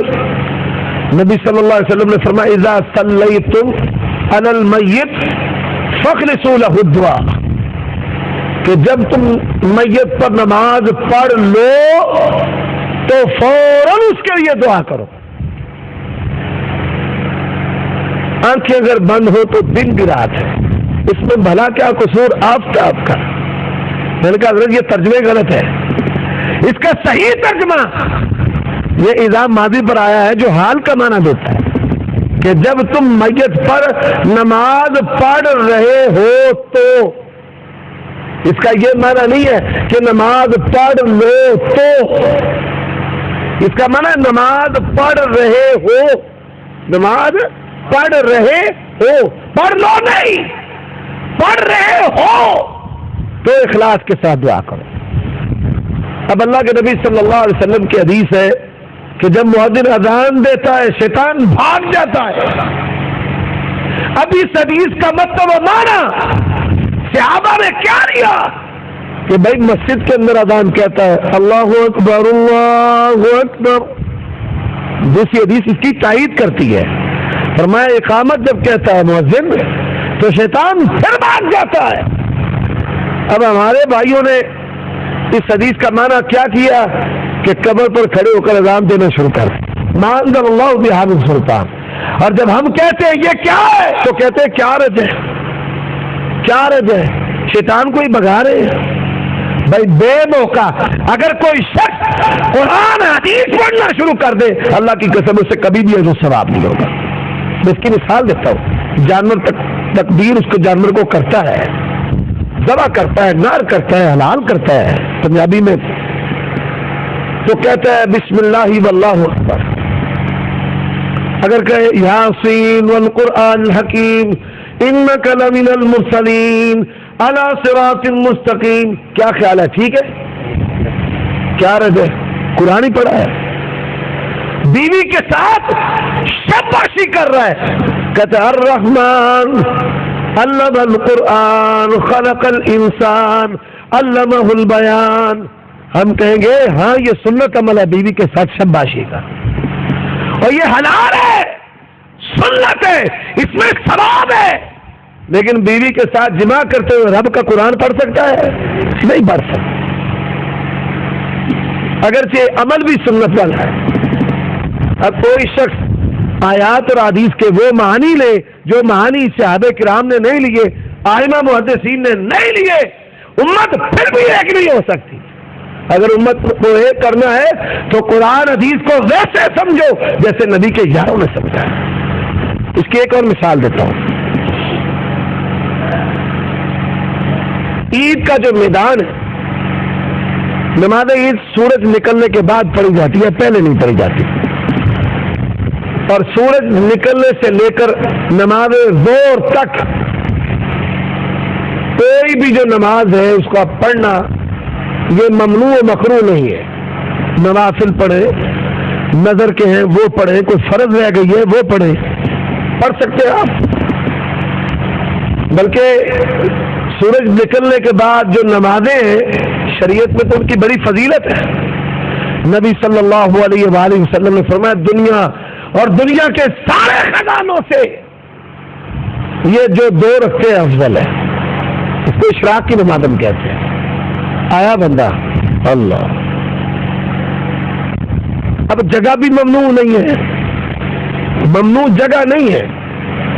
مقبرہ ہے، اونٹوں کا باڑا ہے، رستہ ہے، گندی جگہ ہے. اللہ کے نبی نے وہاں نماز پڑھنے سے منع کیا ہے.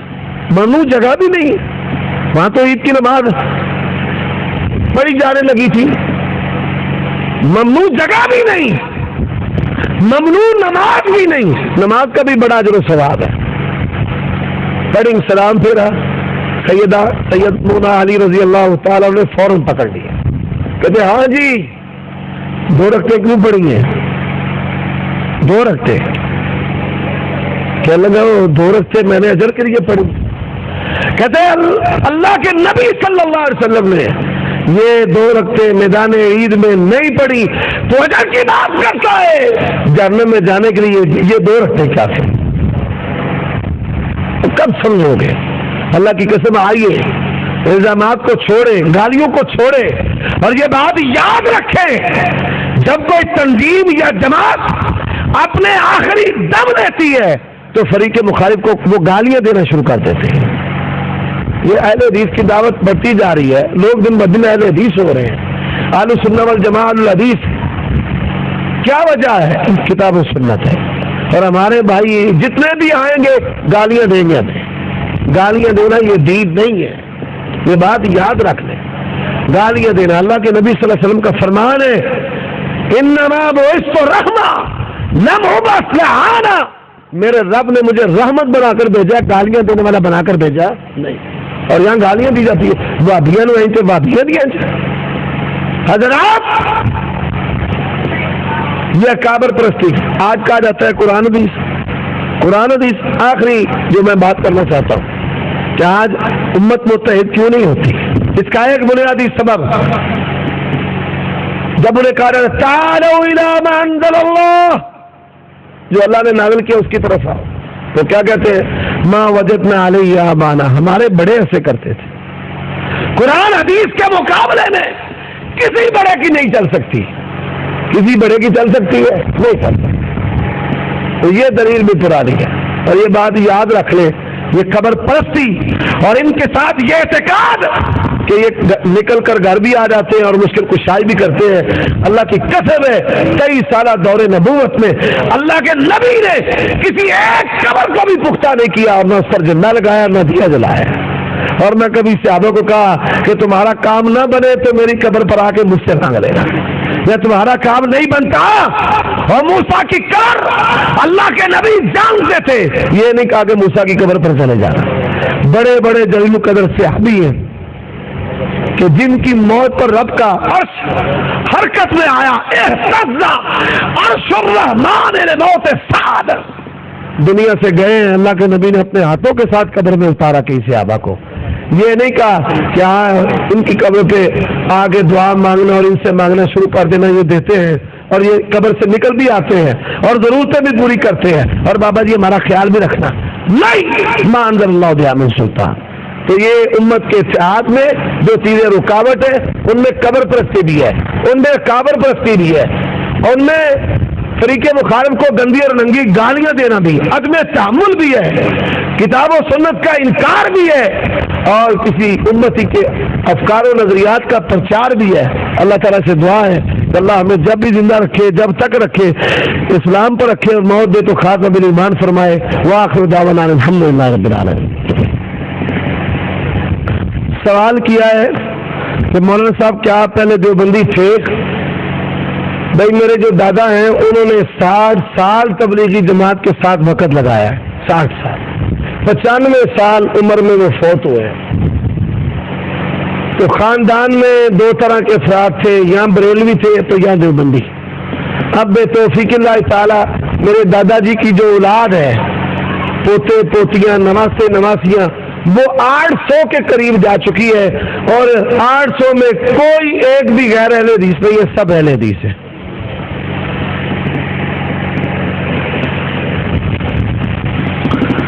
آپ نے جو چیلنج اشرف آصف جلالی کو کیا تھا 80 صفوں والا، اس کا جواب دیں اور حوالہ بھی دیں۔ بھائی رسول اللہ صلی اللہ علیہ وسلم کی امت ایک امت دعوت ہے اور ایک امت اجابت ہے۔ امت دعوت یہود و نصارہ بھی شامل ہے۔ صحیح مسلم کے اندر حدیث ہے، رسول اللہ صلی اللہ علیہ وسلم نے فرمایا اس امت میں سے یہودی عیسائی کوئی بھی مجھ پر ایمان نہ لائے۔ تو اس فرمان میں اللہ کے نبی صلی اللہ علیہ وسلم نے اپنی امت میں یہود و نصارہ کو بھی شامل کیا ہے۔ تو امت اجابت وہ ہے جو محمد رسول اللہ کا کلمہ پڑھتے ہیں، امت دعوت اور امت اجابت۔ اب جو صفیں ہوگی رسول اللہ صلی اللہ علیہ وسلم کی امت کی 80 صفیں ہوگی، تو 80 صفیں امت کی یہ ساری کی ساری امت ہی جنت میں نہیں جائے گی، بلکہ حوض کوثر پر کچھ ایسے لوگ جائیں گے وضو کے آثار اور آزاد چمکدار، رسول اللہ صلی اللہ علیہ وسلم کہیں گے یہ میرے امتی ہیں، تو اللہ تعالیٰ کی طرف سے آپ کو یہ جواب دیا جائے گا کہ یہ آپ کے امتی نہیں ہے۔ حدیث میں ہے کہ جبرائیل علیہ السلام آپ کو خبردار کریں گے کہ یہ آپ کے امتی نہیں ہے، لا تدری ما احدثوا بعدک، آپ نہیں جانتے کہ انہوں نے آپ کے بعد دین کے اندر کیا کیا بدعات ایجاد کی ہے۔ خوارج رسول اللہ نے فرمایا میری امت کا سب سے بدترین فرقہ، بدترین امت کا بیکار، بدترین بیکار ہے۔ اسی طرح فرمایا قیامت قائم نہیں ہوگی جب تک میری امت کے گروہ دوبارہ سے بتوں کی پرستش و پوجا شروع نہ کر دیں۔ تو امت کے اندر جو ہے مشرک بھی ہے، بدعتی بھی ہے، بدترین بھی ہے، جن کو اللہ کے نبی نے بدترین قرار دیا ہے۔ بغلوں کے نیچے بت رکھنے والی بات تفصیل سے کریں، آپ نے چھوڑ کیوں دی؟ بھائی میں نے تو بات پوری کی ہے۔ جب ہم رفع الیدین کرتے رکوع جاتے اٹھتے تو کہتے ہیں کہ منافقین اللہ کے نبی صلی اللہ علیہ وسلم کے پیچھے مدینے میں بغلوں میں بت رکھتے تھے، تو رفع الیدین کروائی گئی تاکہ پتہ چل جائے کون منافق ہے کون اپنا ہے۔ تو منافق یہ یہودی تھے، بت پرست منافق نہیں تھے، بتوں کی پوجا کرنے والے منافق نہیں تھے۔ جو منافق تھے وہ کتابی تھے، اہل کتاب سے یہودی تھے۔ اور عقلی طور پر بھی یہ بات غلط ہے۔ اب یہ دیکھیں پانی اس گلاس میں موجود ہے، میں نے یہ بغل میں رکھ لیا، گول بھی ہے، اب رفع الیدین کروں گا گرا تو نہیں۔ تو بات بنانے والے نے جو بنائی ہے نقلن بھی جھوٹ ہے اور عقلن بھی جھوٹ ہے۔ گلاس کی بجائے آپ اینٹ رکھ لیں پھر بھی نہیں گرے گی۔ کندھے کے ساتھ کندھا ملا ہو اور پاؤں کے ساتھ پاؤں صف بندی، کیسے انسان اس کو اپنے بغل میں دبائے؟ ایسے تو رفع الیدین نہیں ہوتی تھی۔ یہ جھوٹ ہے، بے عقلوں کی گپ ہے۔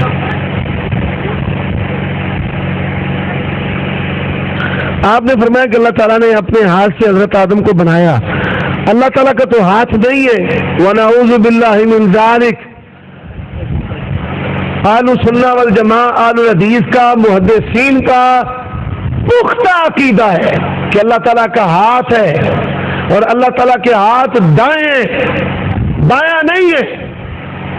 اللہ کے دونوں ہاتھ دائیں ہیں، بایاں نہیں۔ لیکن ہاتھ ہمارے ہاتھ کی طرح نہیں، ہاتھ ہمارے ہاتھ کی طرح نہیں، تشبیہ بھی نہیں، تجسیم بھی نہیں، انکار بھی نہیں اور تفویض بھی نہیں کہ نہیں ید کا معنی ید اللہ ہی جانتا ہے۔ قرآن مجید میں اللہ تعالیٰ نے ید اللہ فوق ایدیہم، ید اللہ، اللہ کا ہاتھ ان کے ہاتھوں پر۔ تو اللہ تعالیٰ کے ہاتھ کا قرآن میں ذکر ہے، اللہ تعالیٰ کا ہاتھ ہے، لیکن ہاتھ ہمارے ہاتھ کی طرح نہیں، جس طرح اس کی شان کے لائق لیس کمثلہ شیء۔ ایک اور بات کی میں وضاحت کر دینا چاہتا ہوں۔ ابھی بھائی نے نعت پڑھی تھی، سونے ندی دا سونا نا جیدے وچ دو میما، میں نے اس کو ٹوک دیا کہ دو نہیں تین ہے۔ ہو سکتا ہے صبح کوئی شخص شور مچا دے، وہ دیکھو جی مولوی آیا، میں نے دیکھ لیا بھائی مولوی آیا ہے، میما تے دو ہی نے، میم ہا میم دا دو ہی نے، یہ تین کنے نے؟ آپ کی اطلاع کے لیے عرض ہے، عربی زبان میں جو حرف مشدد ہوتا ہے وہ دو حرف ہوتے ہیں۔ محمد، یہ جو دوسری میم ہے یہ مشدد ہے، اور جو مشدد حرف ہے وہ کتنے حرف ہوتے ہیں؟ دو۔ یہ پکا قاعدہ ہے، اجماعی قاعدہ ہے، اور جو اس قاعدے کا منکر ہے کہ محمد میں تین میمیں نہیں دو میمیں، وہ بھی رسول اللہ صلی اللہ علیہ وسلم کی تنقید کرنے والا ہے۔ اگر وہ حق واضح ہو جانے کے بعد بھی ڈٹا رہے تو خدشہ ہے کہ کہیں کفر نہ کر دے۔ تو یہ تین میمیں ہیں اس کے اندر، محمد۔ چونکہ جو نعت لکھنے والے ہیں وہ عالم نہیں تھے، تو انہوں نے ظاہری طور پر لکھائی کی جو دو میمیں ہیں، محبت میں یہ بات لکھ دی اور پڑھ دی، اور آگے شعراء اور جو نعت پڑھنے والے ہیں انہوں نے نقل کر دی۔ اللہ تعالیٰ ان کو بھی اجر دے گا، لیکن چونکہ حق واضح ہو گیا ہے، پھر اس کے بعد کوئی شخص یہ کہے تو یہ بہت بڑا جرم ہے۔ محمد میں جو دوسری میم ہے یہ مشدد ہے، اور جو مشدد میم ہے یہ دو میم ہے۔ جو بھی حرف مشدد ہے وہ کتنے ہیں؟ دو۔ جو علماء بیٹھے ہیں ان کی اطلاع کے لیے بھی عرض ہے، یہ باب تفصیل ہے۔ صرف حمد یحمد تحمید، صرف یصرف تصریف، ابواب صرف میں آپ نے پڑھا ہے نا، تو یہ سرفا اصل میں ہے سارا رافا. وہ ساجد صاحب بیٹھے ہوئے ماشاءاللہ ہمارے شاگرد ہیں. سارا رافا یہ حامہ مادہ، تو یہ سرفا یصرف تصریفا، حمد یحمد تحمیدا، محمد اور محمد، یہ لفظ جو ہے یہ صیغہ مفعول ہے، تعریف کیا ہوا، تعریف والا. نماز کے اندر رفع الیدین کیوں کرتے ہیں؟ رسول اللہ کی سنت ہے اس لیے کرتے ہیں. محدثین نے اس کے سنت ہونے پر مستقل کتابیں لکھی ہیں. صحیح بخاری میں عبداللہ بن عمر سے، مالک بن حویرث سے حدیثیں موجود ہیں. منڈی بہاؤالدین کا جو مناظر ہے رفع الیدین کا دیکھیں.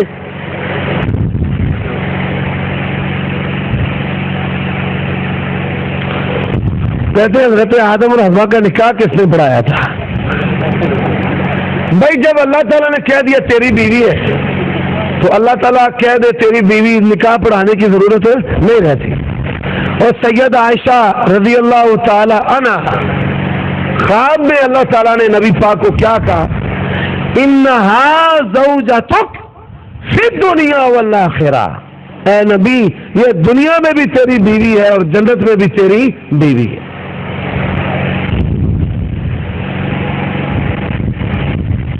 مولوی اسماعیل دہلوی کا فتویٰ ہے کہ تمام بندے بریکٹ میں انبیاء اللہ کے سامنے چمار چوڑے سے بھی زیادہ ذلیل ہے. اگر کوئی شخص جو آپ کے بریکٹ کے اندر لکھے ہوئے الفاظ ہیں یہ تقویت الایمان سے دکھا دے تو ہم تقویت الایمان کے برابر 24 کیرٹ کا سونا توڑ کر دیں گے.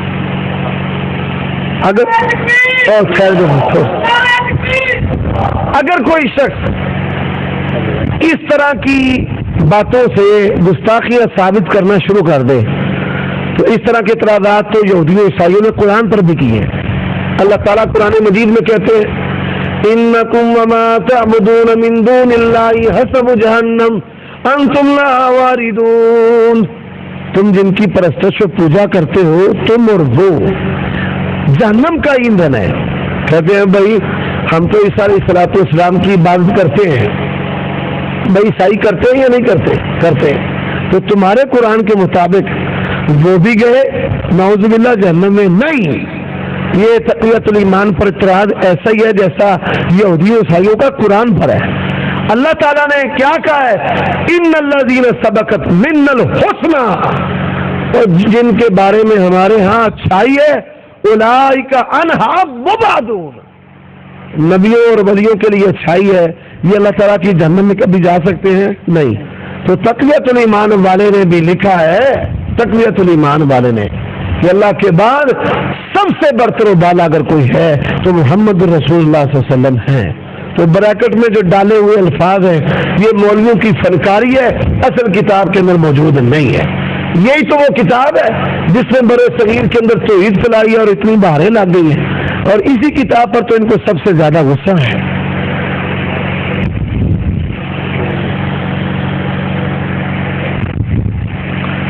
مولوی اسماعیل دہلوی کہتا ہے نبی کی عزت صرف بڑے بھائی جتنی کرنی چاہیے.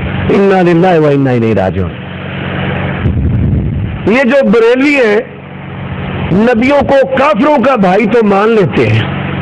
وَإِلَىٰ عَادٍ أَخَاهُمْ هُودًا وَإِلَىٰ ثَمُودَ أَخَاهُمْ صَالِحًا وَإِلَىٰ مَدْيَنَ أَخَاهُمْ شُعَيْبًا. بھائی قوم عاد اور قوم سمود یہ کافر تھے. اللہ تعالیٰ کہتے ہیں ان کی طرف ان کا بھائی صالح علیہ الصلوۃ والسلام، ہود علیہ الصلوۃ والسلام یہ اللہ کے نبی ہیں. اس سے مراد کیا ہے کہ ان کی قوموں سے تھے، ان کے رشتہ دار تھے، نسبی تعلق تھا. جیسے نوح علیہ الصلوۃ والسلام کا بیٹا ہے. اللہ تعالیٰ نے کہا انہ لیس منا اہلک انہ عمل غیر صالح، ہے حقیقی بیٹا لیکن اللہ کہتے ہیں یہ تیرا بیٹا نہیں ہے. کیوں؟ اس نے تیری تابعداری نہیں کی. ایسے ہی یہ قومیں جو ہیں انبیاء علیہ الصلوۃ والسلام کے ساتھ ان کی اخوت ہے، قبیلے کی اخوت، نسبی اخوت، رشتہ داری، ان کے ساتھ مان لیں گے. اور جو اہل ایمان کے ساتھ ہے توبہ جی توبہ. اصل مسئلہ کیا ہے میں بتا دیتا ہوں. ہم یہ نہیں کہتے نعوذ باللہ من ذالک تو نبی صلی اللہ علیہ وسلم کا درجہ بڑے بھائی جتنا، بھائی بڑے بھائی کے ساتھ انسان لڑ بھی سکتا ہے، اس کو گالی بھی دے سکتا ہے. ہم تو کہتے ہیں پوری کائنات کو اگر کاٹا جا سکتا ہے، قربان کیا جا سکتا ہے، تو رسول اللہ پر کیا جا سکتا ہے. والدین کو، بیٹیوں کو، بھائیوں کو، بہنوں کو، بیویوں کو، خامدوں کو اللہ کے نبی کی عزت پر قربان کیا جائے. لیکن ہم یہ کہتے ہیں کہ اللہ کے نبی صلی اللہ علیہ وسلم کا اپنی امت کے ساتھ ایمانی تعلق ہے، ایمانی اخوت کا. جیسے صحابہ کرام رضوان اللہ علیہ مجمعین نے کہا یا رسول اللہ ہم آپ کو سجدہ نہ کریں، وہ اپنے بادشاہوں کو سجدہ کرتے ہیں. فرمایا اعبدوا ربکم واکرموا اخاکم، حدیث ہے. تو یہ میری بات نہیں، نبی کی حدیث ہے. اللہ کے نبی نے صحابہ کو کہا اعبدوا ربکم واکرموا اخاکم، عبادت اپنے رب کی کرو اور اپنے بھائی کی عزت کرو. نبی پاک نے صحابہ کو بھائی، جیسے صحیح بخاری میں زید اخونا و مولانا، فرمایا زید ہمارا بھائی ہے. اللہ کے نبی نے کیا کہا؟ زید ہمارا بھائی ہے. اللہ کے نبی نے حضرت علی کو کہا انت اخی فی دین اللہ، علی تو اللہ کے دین میں میرا بھائی ہے. صحیح بخاری میں موجود ہے. تو آپ کہیں جی حضرت علی کو نبی کا بھائی کہہ دینا، زید کو نبی کا بھائی کہہ دینا، امتی کو نبی کا بھائی کہہ دینا. اور بھائی یہاں اخوت سے مراد ایمانی اخوت ہے، یہاں اخوت سے مراد رشتے کی اخوت ہے، محبت کی اخوت ہے. یہاں اخوت سے مراد وہ نہیں کہ ماں جنا بڑا بھائی، اتنی عزت نبی کی نعوذ باللہ. تو یہ جھوٹ بولنا اور مکاری کرنا یہ علماء کے شان شان نہیں ہے. وہ جو عبارت ہے پہلے حدیث لکھی ہوئی ہے، اس حدیث کے مطابق جب پڑھیں گے تو انشاءاللہ آپ کی آنکھیں روشن ہو جائیں گی. یہی تو وجہ ہے کہ 150 سال سے اہل حدیثوں کے خلاف ان کے پاس بس یہی دو عبارات. ایک عبارت ہے جی نبی کا خیال آئے نماز ٹوٹ جائے گی، بیل کا خیال آئے نہیں ٹوٹے گی. یہ بھی جھوٹا چکر ہے. اصل بات اور ہے، اصل کتاب بھی کسی اور کی ہے. دوسری بات یہ نبی کا جی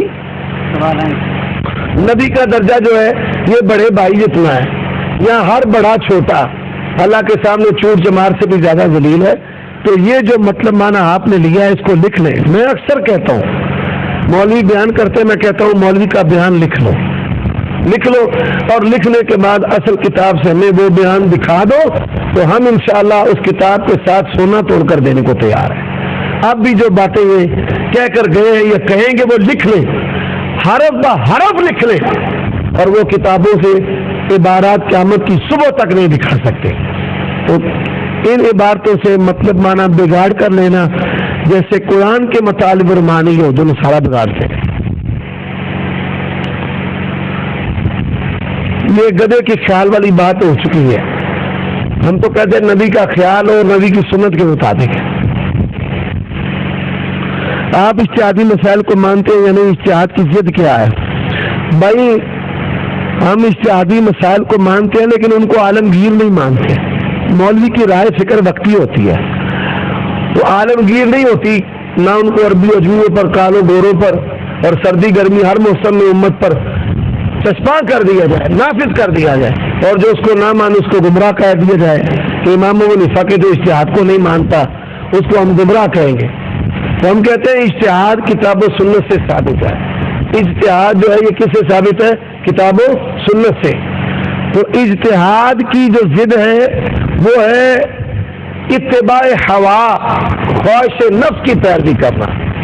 غیر اجتہاد، اب غیر اجتہاد میں بھی دو چیزیں، قرآن حدیث میں غیر اجتہاد ہے اور غیر اجتہاد میں اتباع ہوا، خواہش نفس کی بھی پیروی ہے، خواہش نفس کی بھی پیروی ہے.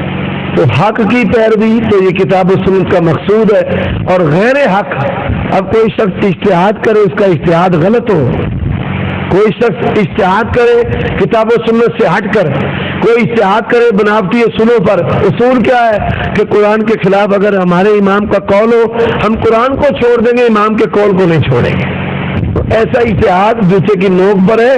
کائنات چھوڑی جا سکتی ہے، سارے امام نبی کی بات پر قربان کیے جا سکتے ہیں، نبی کی بات کو نہیں چھوڑا جا سکتا. محمد صلی اللہ علیہ وسلم کے نام میں 3 میمیں کیسے آتی ہیں؟ یہ بات بتا دی ہے. دوسری میم مشدد ہے. عربی زبان میں جو بھی شد والا حرف ہوتا ہے وہ 2 حرف ہوتے ہیں. تو دوسری میم مشدد تو یہ 2 میمیں ہیں. نظر مانی جائے وہ پوری ہو. اس کا شرعی حکم کیا ہے؟ بھائی مالی نظر ماننا یہ مکروہ ہے، ناپسندیدہ ہے، لیکن اگر کوئی مان لے تو پھر اسے پورا کرنا چاہیے. عبادت میں نظر ماننا یہ جائز ہے.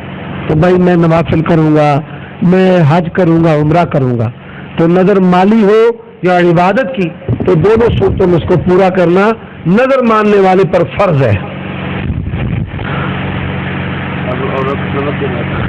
اگر عورت نظر مانے کہ خلوت میں، کیا مطلب؟ علیحدگی میں اکیلی نظر مانے تو پھر بھی پورا کرنا ہے. گواہ نہ بھی ہو، اللہ تو گواہ ہے.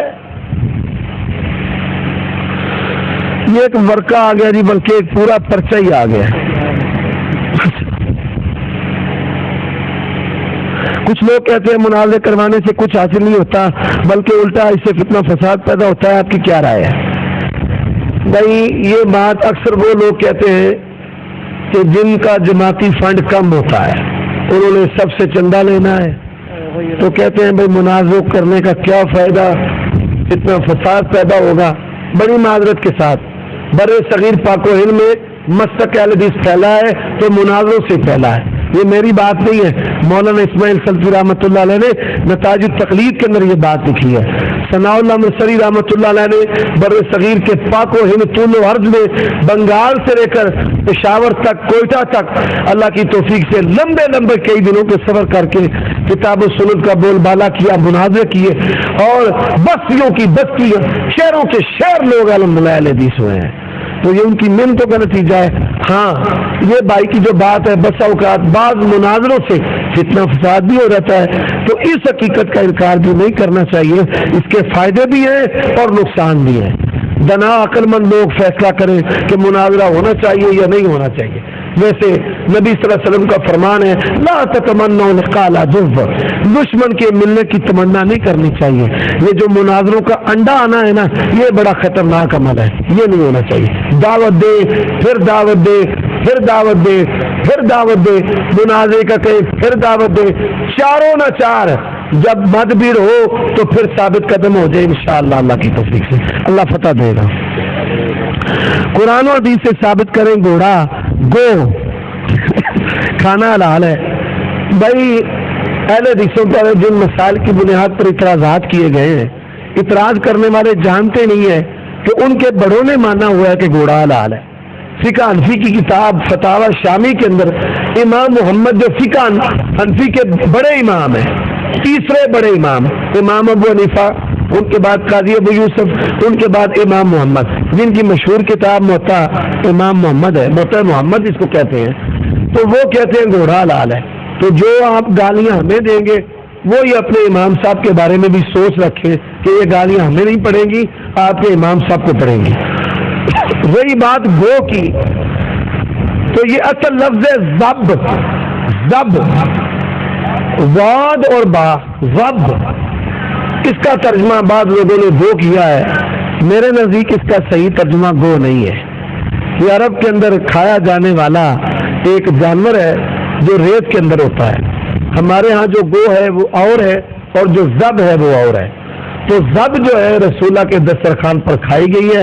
حدیث آتی ہے، تو جب حدیث آ گئی تو حدیث کی بنیاد پر کوئی شخص اعتراض کرے. میں نارووال گیا، وہاں پر ایک ماسٹر صاحب ہیں، وہ اہل حدیث ہو گئے. والی پور سیدہ بہت بڑی وہاں پر گدی ہے، کہتے میری دعوت پر 4-5 افراد اور اہل حدیث ہو گئے. گاؤں والے مل کر پیر صاحب کے پاس گئے کہ وہاں بھی ہمارے گاؤں میں بڑھنے شروع ہو گئے ہیں، تو ان کا کوئی علاج کر دیں.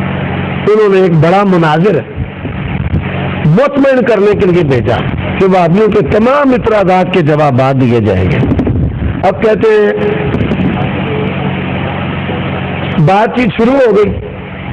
حدیث میں نے سنائی امام کے پیچھے فاتحہ پڑھنے پر، اور میں نے کہا قال قال رسول اللہ صلی اللہ علیہ وسلم.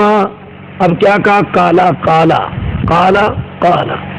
مولوی کھڑا ہو گیا، کہنا پھڑ لو گستاخ وادی نو جانے نہ پائے، یہ آندہ کالا رسول توبہ استغفر اللہ۔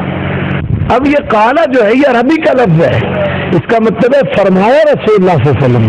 اور ہماری پنجابی میں کالا کس کو کہتے ہیں؟ سیاہ کو۔ ہاں جی، اور وہ کالا بھی ڈنڈے والے کاف کے ساتھ ہے، کتاب والے کاف کے ساتھ، لیکن جاہلوں نے یہ حربہ اہل حق کے خلاف استعمال کیا ہے۔ تو کہتے ہیں جی مجھے مارنا شروع کر دیا لوگوں نے، اللہ نے جان بچائی تو قال رسول اللہ۔ اسی طرح ایک جگہ پر گفتگو ہوئی، اہل حدیث نے کہا بھائی یہ حدیث ضعیف ہے، وہ کہنے لگے تیرا ابا بھی ضعیف، تیری اماں بھی ضعیف، اپنے ماں پیوں کو کرو کر دے، ہم ضعیف حدیث کو بھی مانتے ہیں۔ تو ہماری زبان کا ضعیف اور ہے، عربی زبان کا ضعیف اور ہے، فرق ہے، بڑا فرق ہے۔ وہ ضعیف جو اصطلاح کا ہے اس کا مطلب ہے لم یثبت، جو ثابت نہ ہو، اور ہماری زبان میں ضعیف کہتے ہیں بوڑھے کو، کمزور کو۔ تو غیر ثابت کو بھی ضعیف کہتے ہیں اور بوڑھے کو بھی ضعیف کہتے ہیں۔ تو ایسی باتوں سے اہل حق کے خلاف طوفان بدتمیزی برپا کرنا، ان کو مروانا، ان کے خلاف لوگوں کو اکسانا، انشاءاللہ یہ دور گزر گیا اور اللہ تعالیٰ کی توفیق سے گجرات ضلع کی پسماندگی بھی ختم ہوئی، اور اللہ کی رحمت سے بڑے بڑے دیہات جہاں پر قبر پرستی کا جمود تھا، اللہ تعالیٰ نے وہاں پہ کتاب و سنت کا غلغلہ کر دیا ہے، اور اللہ تعالیٰ کی توحید کو ماننے والے بے شمار لوگ ہیں۔ قرآن و حدیث سے ثابت کریں کہ وطروں میں ہاتھ اٹھا کر دعا مانگنا جائز ہے۔ بھائی میں تو 15 سال سے رکوع سے پہلے ہاتھ باندھ کر دعا مانگتا ہوں، اللہم اہدنی فیمن ہدیت وعافنی فیمن عافیت وتولنی فیمن تولیت۔ نسائی کے اندر حدیث ہے۔ ہاں یہ جو رفع الیدین کرنا ہے دعا کے لیے، یہ کہیں پر بھی موجود نہیں ہے۔ قرات مکمل ہو جائے قل هو اللہ احد اللہ الصمد لم یلد ولم یولد ولم یکن له کفوا احد، اس کے ساتھ ہی پڑھے اللہم اہدنی فیمن ہدیت وعافنی فیمن عافیت وتولنی فیمن تولیت، اور پھر اس کے بعد اللہ اکبر کہہ کر رکوع میں چلے جائیں، رکوع سے کھڑے ہو اور یہ تسبیحات وغیرہ پڑھ کر پھر سجدے کے اندر چلے جائیں۔ حضرت عمر کے آخری دور میں ایک مجلس کی 3 طلاقوں کو 3 قرار دیا جاتا ہے، تو ان لوگوں کی طلاق ہوگی، بھائی طلاق تو ایک مرتبہ بھی کہے تو ہو جائے گی، ایک ہی طلاق ہوگی۔ عمر رضی اللہ تعالیٰ عنہ کا خود اقرار موجود ہے، ان الناس قد استعجلوا فی امر کانت لهم فی عنات، کہ لوگوں کے لیے سہولت ہے، تو بحیثیت حاکم انہوں نے یہ ان پر ایک قانون نافذ کیا تھا جو عالمگیر قانون نہیں تھا۔ اب کوئی شخص یہ اعتراض کر دے جی حضرت عمر کی قانون کے بارے میں مولوی صاحب نے زبان درازی کر دی ہے، تو یہ جو تعویل میں نے کی ہے یہ فقہ حنفی کی کتاب جامع الرموز کے اندر لکھی ہوئی ہے، وہ بھی کہتے ہیں کہ یہ سیاسی حکم تھا، یہ شرعی حکم نہیں تھا۔ کیا علماء اشاعت توحید و سنہ کے عقائد کفریہ شرکیہ ہیں یا صرف ان کے اکابرین کے عقائد کفریہ شرکیہ ہیں؟ دیوبندیوں کے 2 گروہ ہیں، عقائد میں یہ مرجیہ، جہمیہ، معتزلہ ہیں، اور ان میں سے بعض لوگوں کے عقائد کفریہ شرکیہ ہیں، کلیتاً سب کے لیے یہ حکم نہیں ہے۔ یہ جو ان کے امتیازی مسائل ہیں ان میں افراط و تفریط ہے، دونوں ہی ہمارے نزدیک گمراہ ہیں۔ وہ کہتے ہیں کہ دنیاوی زندگی ہے اور قبروں سے نکل کر دنیا میں آ جاتے ہیں، سنتے ہیں، اور یہ کہتے ہیں کہ نہیں اس قبر میں عذاب ہی نہیں ہوتا۔ تو یہ جو چیزیں ہیں یہ ان کا آپس کے اندر لڑنا جھگڑنا، ہم اس سے بھی بری ہیں۔ اہل سنہ والجماعہ الحدیث کا جو عقیدہ ہے وہی تمام محدثین کا عقیدہ ہے کہ قبر کی زندگی برزخی زندگی ہے، اور اسی قبر میں میت کو عذاب ہوتا ہے، کوئی برزخی قبر نہیں ہے۔ عورت زندہ تھی، اس کی بیٹی کے بیٹے تھے، کیا؟ اچھا، ایک عورت زندہ تھی، اس کی بیٹی کے بیٹے نے کہا کہ میں آپ کو حج کراؤں گا، تو وہ حج کرنے سے پہلے فوت ہو گئی۔ جس نے حج کا کہا وہ حج اس کے نام کا کر سکتا ہے یا کوئی اور بھی کر سکتا ہے؟ اس نے خود پہلے عمرہ حج نہیں کیا۔ ہاں یہ اس نے جو اسے کہا کہ میں آپ کو حج کرواؤں گا، اگر یہ نظر کے زمرہ میں ہے تو وہ شخص حاجی کو اس کی طرف سے حج کروائے جس نے حج پہلے کیا ہوا ہے۔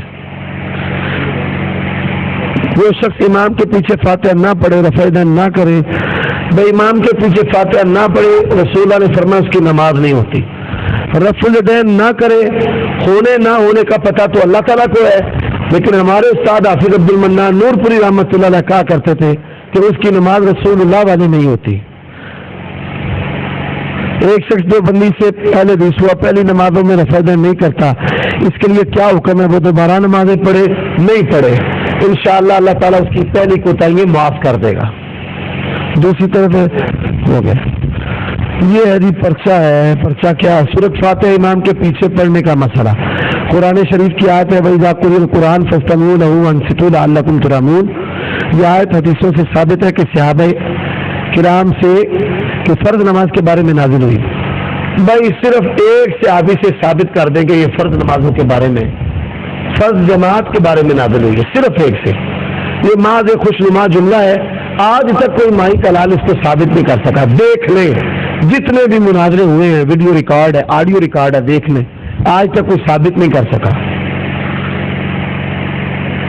ابو موسیٰ اشعری رضی اللہ تعالیٰ عنہ فرماتے ہیں رسول اللہ نے ہمیں خطاب فرمایا، سنت کے مطابق زندگی گزارنے کا حکم دیا، نماز کا طریقہ بتایا، فرمایا نماز پڑھنے سے پہلے سب کو درست کرو، پھر تم میں سے ایک تمہارا امام ہے، جب وہ تکبیر کرے تم بھی تکبیر کرو، جب وہ قرات کرے تو تم خاموش رہو۔ تو بھائی امام جب قرات کرتا ہے ہم خاموش ہی ہوتے ہیں۔ امام کہتا ہے الحمدللہ رب العالمین، ہم خاموش ہوتے ہیں۔ اب خاموش رہ کر پڑھا جا سکتا ہے۔ ابو ہریرہ رضی اللہ تعالیٰ عنہ نے اللہ کے نبی سے پوچھا کہ آپ قرات سے پہلے خاموش رہتے ہیں، کیا پڑھتے ہیں؟ آپ نے فرمایا اللہم باعد بینی و بین خطایا کما باعدت بین المشرق والمغرب۔ اب دیکھیں میں خاموش ہوں، میں نے پڑھا بسم اللہ، اب میں پھر خاموش ہوں، میں نے پڑھا لا الہ الا اللہ، اب میں ایسے خاموش ہوں۔ آپ کہیں خاموش چپ، اور میں تو پہلے ہی چپ ہوں۔ اب چپ رہ کر بھی پڑھا جاتا ہے نا۔ تو اسی حدیث کے راوی حضرت ابو ہریرہ ہے، اسی حدیث کے جو حضرت ابو موسیٰ الاشعری بیان کرتے ہیں، اسی حدیث کے راوی حضرت ابو ہریرہ ہے۔ تو راوی صحابی ہے، وہ حدیث کا معنی پوری امت سے بڑھ کر جانتے ہیں۔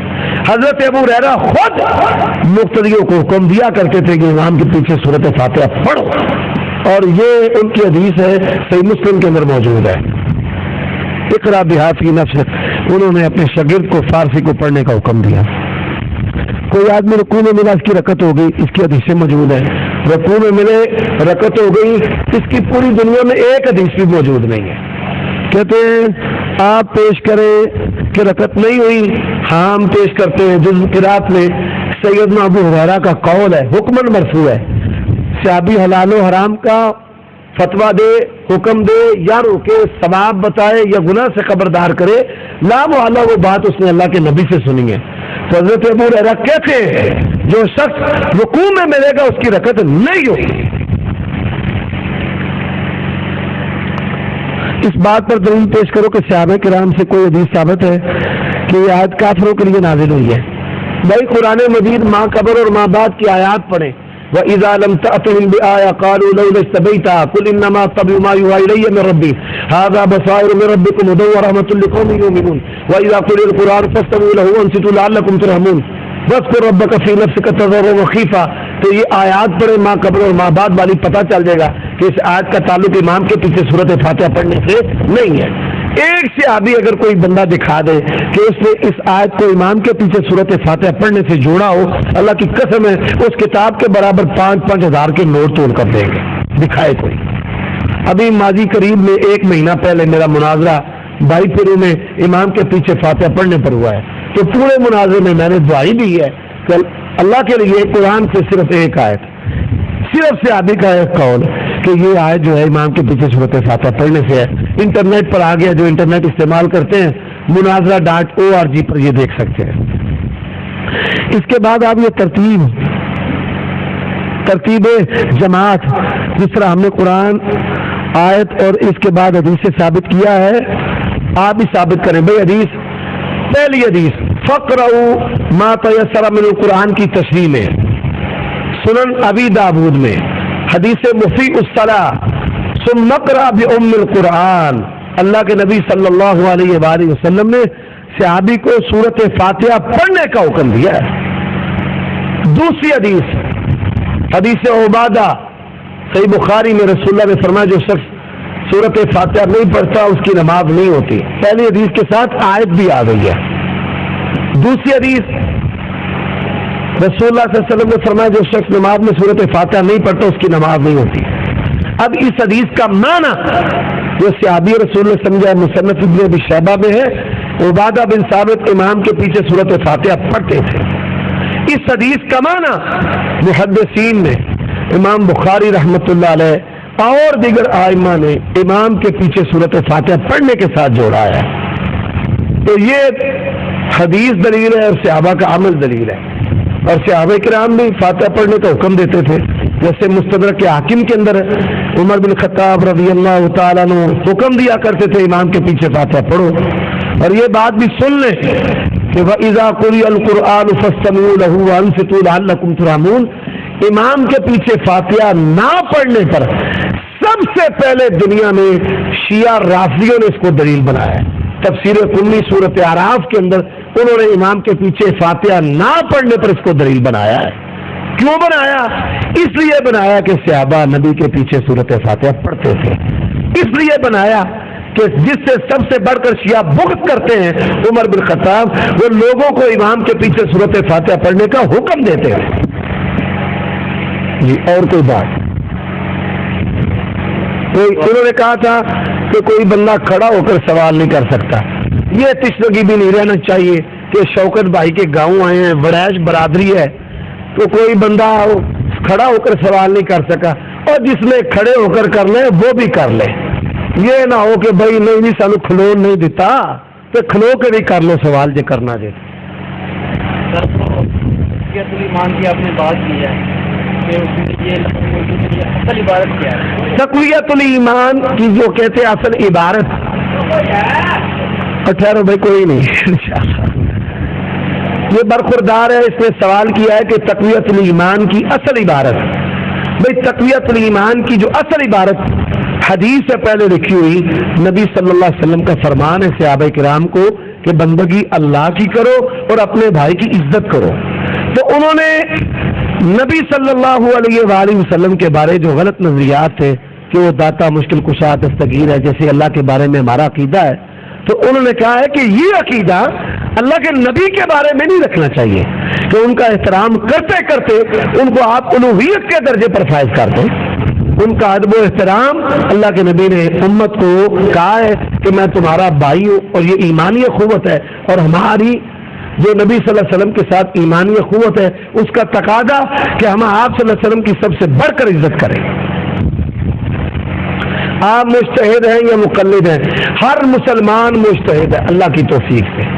میں بھی مجتہد ہوں, ہر مسلمان مجتہد ہے, ہر اہل حدیث مجتہد ہے. اپنی عقل و بصیرت کے مطابق ہر بندہ مجتہد ہے. کوئی خاص مجتہد اس کی شرط قرآن حدیث میں موجود نہیں ہے. اور ہم ثابت کر سکتے ہیں کہ یہ جو کہتے ہیں جی مجتہد خاص ہی ہوتا ہے, ہم ثابت کریں گے کہ نہیں آپ بھی اجتہاد کرتے ہیں, آپ کی بیوی بھی اجتہاد کرتی ہے. خاص مسائل ہیں کہ جن کے اندر عورتیں اجتہاد کرتی ہیں. تو ہر مسلمان مجتہد ہے, یہ بات ذہن میں رکھ لیں. سر وہ آپ نے کہا کہ جس کا یہ عقیدہ نہیں ہے کہ نماز میں نبی کا خیال آئے تو نماز باطل نہیں ہوتی, یہ عقیدہ ہو اس پر کفر کا فتویٰ لگے گا کہ نہیں؟ جس شخص کا یہ عقیدہ ہو, ایک ہے قول کا کفر ہونا, یہ بات سمجھ لیں. ایک ہے کسی بات کا کفر ہونا. ایک بات کہنے والے کو, کفریہ بات کہنے والے کو کافر کہنا. کفریہ بات کا حکم الگ ہے, اس بات کو کہنے والے کا حکم الگ ہے. یہ بات ذہن میں رکھ لیں. کیوں؟ جو تکفیر کا مسئلہ ہے اس کے لیے شرائط ہے. حدیث ہے صحیح مسلم میں کہ جس کی سواری گم ہو گئی اس نے خوشی میں کہا اللہ تو میرا بندہ اور میں تیرا رب. اب یہ کلمہ کفر ہے, بدترین کلمہ کفر ہے, لیکن رسول اللہ نے اس کو کافر نہیں کہا. صحابہ نے نبی صلی اللہ علیہ وسلم کو کہا کہ ہمیں ذات انبات بنا دیں. ذات انبات ایک جگہ تھی, تبرک لیتے تھے مشرکین وہاں سے. تو آپ نے فرمایا سبحان اللہ, اللہ پاک ہے. یہ تو ایسے ہی ہے جیسے بنی اسرائیل نے موسیٰ علیہ الصلوۃ والسلام کو کہا کہ ہمارے لیے بھی الہ بنا دے جس طرح ان کے الہ ہے. صحابہ کرام کو نعوذ باللہ کافر نہیں کہا کہ یہ مطالبہ کرنے پر تم کافر ہو گئے, یہی وجہ ہے کہ احمد رضا خان بریلوی صاحب نے بھی اسماعیل دہلوی کو کافر نہیں کہا، کافر نہیں کہا، ہاں روکا بھی نہیں اور کافر نہیں کہا. انہوں نے کہا جی کافر کہنے سے احتیاط کریں گے، ہمارے نزدیک اس کا معاملہ یزید پلید کی طرح ہے، کافر نہیں کہا. یہ بات ذہن میں رکھ لیں.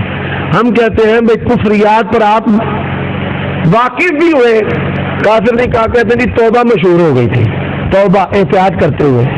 تو توبہ مشہور یہ بھی ثابت نہیں ہے.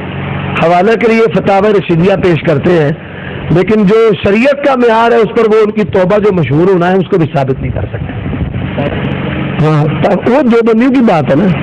یہ بات دیکھیں نا، توبہ کہتے ہیں مشہور ہوئی اس لیے احمد رضا خان صاحب نے فتویٰ نہیں لگایا. اب وہ مشہور کا جو معیار تھا بریلویوں کے نزدیک وہ کیا تھا؟ فتاوی رشیدیہ تو نہیں تھا، وہ تو بات کی پیداوار ہے. جو اس دور میں احمد رضا خان صاحب کے نزدیک معیار تھا وہ کیا تھا؟ ہم کہتے ہیں وہ معیار تو پیش کرے. اور پھر کئی بریلوی علماء ہیں جنہوں نے اسماعیل دہلوی کی تعریف کی ہے، جیسے عمر بیر بلوی. عمر بیر بلوی فتاوی رضویہ کے اندر احمد رضا خان صاحب نے ان کو بہت بڑا بریلویوں کا علامہ کہا ہے. وہ کیا کہتے ہیں؟ مولانا اسماعیل دہلوی رحمت اللہ علیہ، خواجہ غلام فرید. انہوں نے کیا کہا؟ مولانا شاہ اسماعیل شہید رحمت اللہ علیہ. تو یہ بریلوی علماء نے ان کو رحمت اللہ علیہ بھی کہا ہے، شہید بھی کہا ہے. ہم کہتے ہیں بھائی جو فتویٰ ہمارے لیے وہ فتویٰ ہم سے پہلے ان لوگوں کو.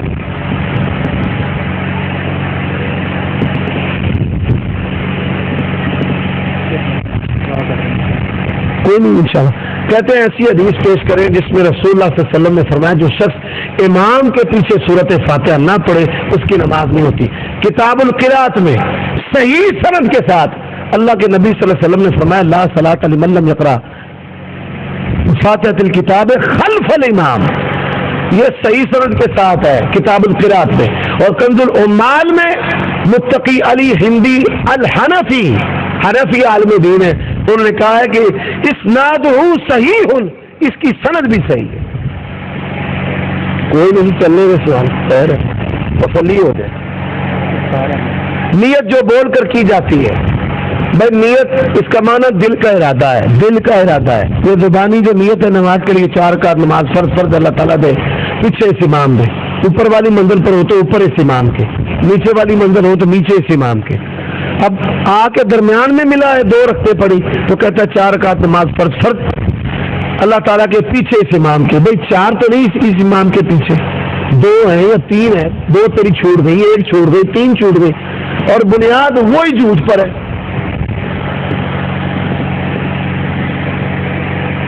کہتے ہیں احمد رضا خان بریلوی صاحب کے عقائد کفر شرکیہ ہیں.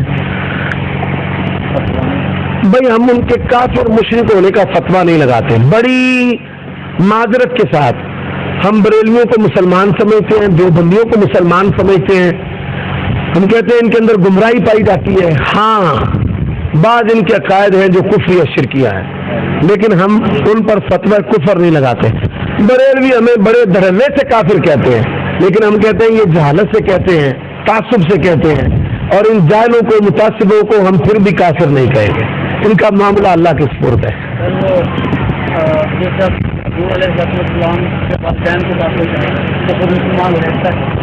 نبی صلی اللہ علیہ وسلم کے والدین کے بارے میں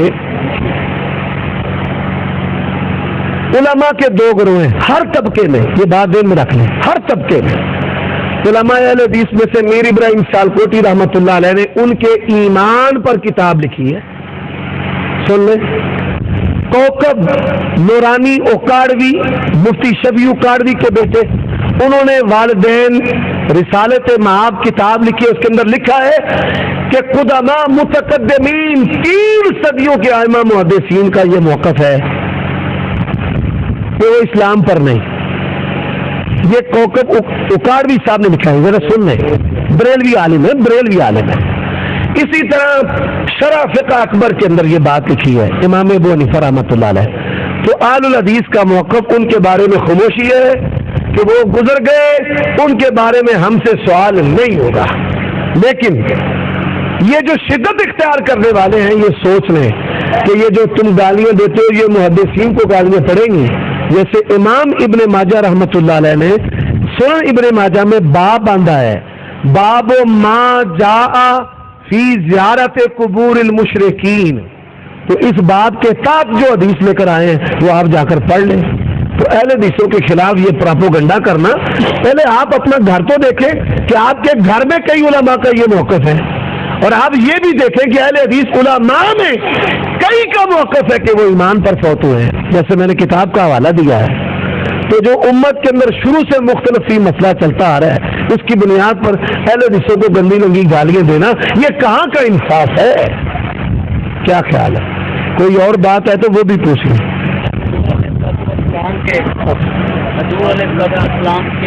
قبر انور کو کہنا، یہ بات ذہن میں رکھ لیں. اللہ کے نبی صلی اللہ علیہ وسلم نے کہا اللہم لا تجعل قبری وثنا، اللہ میری قبر کو بت نہ بنانا. اللہم لا تجعل قبری وثنا، حدیث رسول اللہ صلی اللہ علیہ وسلم کی. سن لیں اللہم لا تجعل قبری وثنا یعبد، اللہ میری قبر کو وثن نہ بنا دینا کہ اس کی عبادت ہو. یہ بات ہم نہیں وثن کہتے، نہ ہم بت کہتے ہیں. الحمدللہ حمدا کثیرا طیبا مبارکا فی یا رب لک الحمد کما ینبغی لجلال وجہک وعظیم سلطانک. اے اللہ اس پروگرام کو کروانے والے، اہتمام کرنے والے، حفاظت کرنے والے، تعاون کرنے والے، اللہ سب پہ اپنی رحمتیں نازل فرما، خیر و برکت فرما. اللہ اس گاؤں کے باسیوں پر اپنی رحمتیں نازل فرما. اللہ فرقہ واریت کے تعصب سے محفوظ فرما. اللہ تو جب تک زندہ رکھے اسلام پر موت دے تو خاتمہ بالایمان فرما. مالک ارض و سما ملک پاکستان سمیت تمام اسلامی ملکوں، شہروں، بستیوں، محلوں کی حفاظت فرما. آفات سے، بلیات سے، حوادثات سے، چوری ڈکیتی، راہزنی، بم دھماکوں سے محفوظ فرما. مالک ارض و سما جو بے اولاد ہے ان کو نیک صالح اولاد عطا فرما.